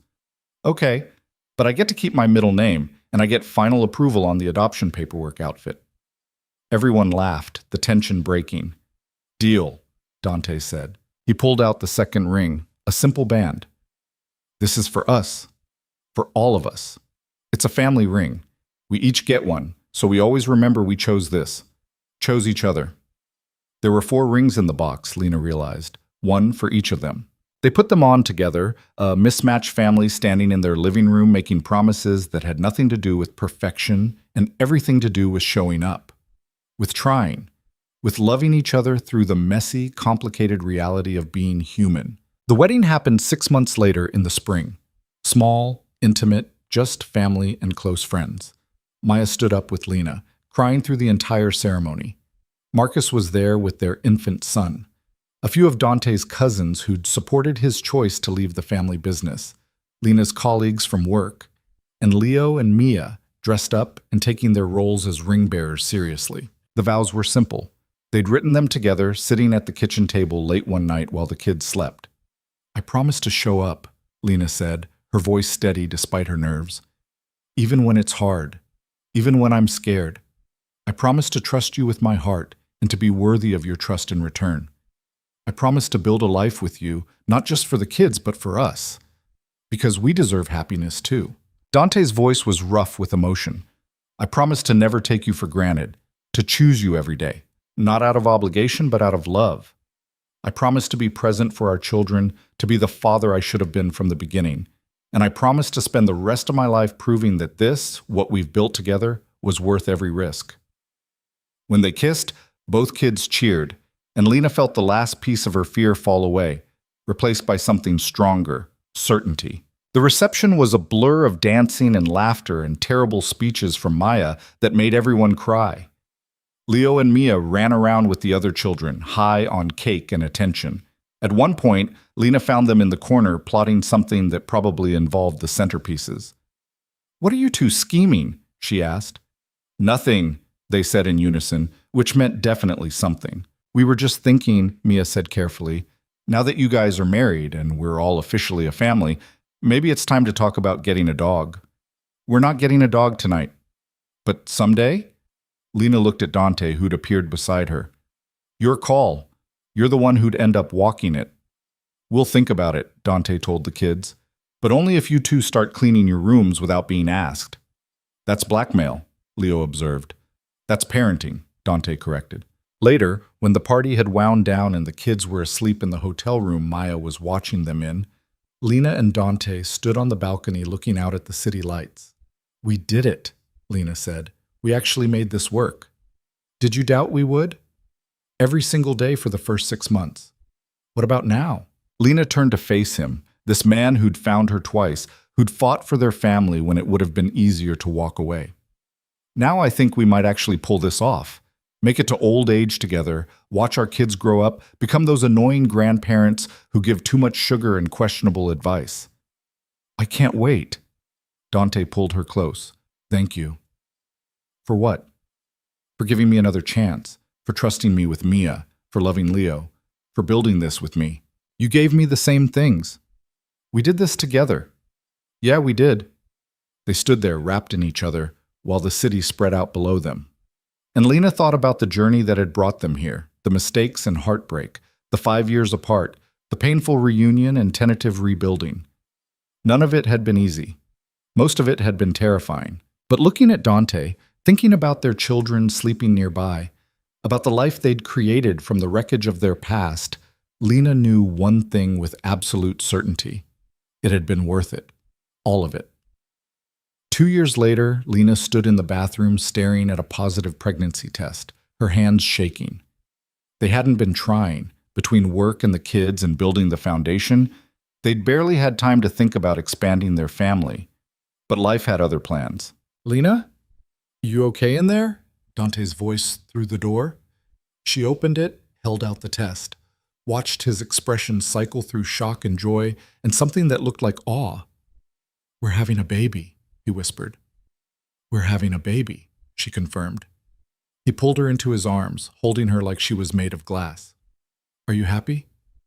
Terrified, but yeah, I'm happy. Me too. They told the kids over dinner that night. Leo and Mia had conflicting reactions.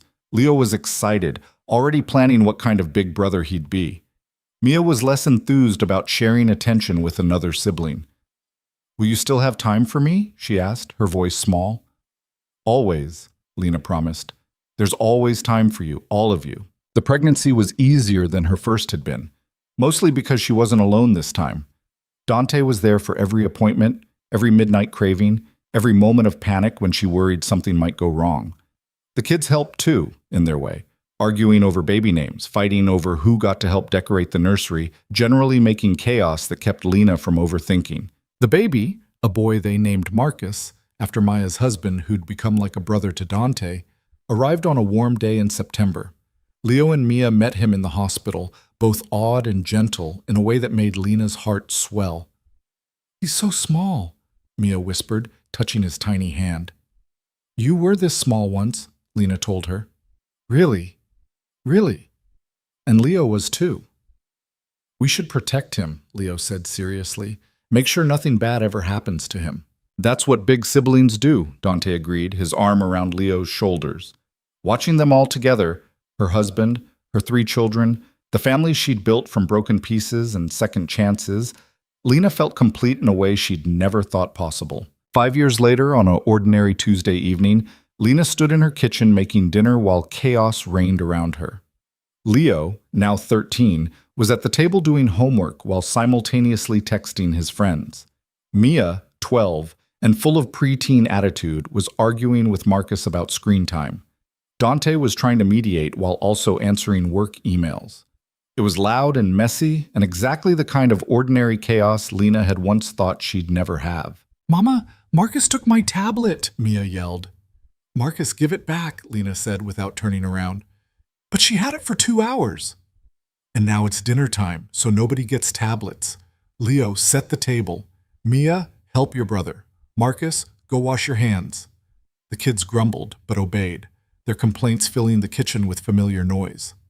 Dante came up behind Lena, wrapping his arms around her waist. Remember when you thought this wouldn't work? He murmured in her ear. I was an idiot. You were scared. There's a difference. Same result, though. I almost let fear stop me from having this. Dante turned her to face him. But you didn't. You chose to be brave instead. And look what we built. Lena looked at their family, loud, chaotic, imperfect, hers. Yeah, look what we built.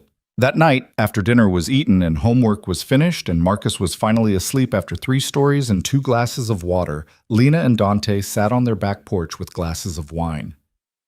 Leo asked me today if I remembered his first mom, Dante said quietly. What did you tell him? The truth. That I remember her, but not the way I remember you. She was part of my old life. You're my real life. Lena took his hand. He's okay, though? With everything? Yeah, he just wanted to make sure it was okay to not think about her much. To be happy with what we have now. And you told him? I told him happiness isn't betrayal, that we honor the past by building good futures. Dante smiled. He said that sounded like something you'd say. Smart kid. They all are. Wonder where they get it. Definitely not from you. Dante laughed, pulling her close. I love you. You know that? I know. I love you too. They sat in comfortable silence, watching fireflies dance in the yard. After everything they'd been through, the mistakes and heartbreak, the 5 years apart, the painful rebuilding, they'd made it. Not to perfect, but to real. To a life built on honesty and second chances and the stubborn belief that love was worth fighting for. What are you thinking about? Dante asked.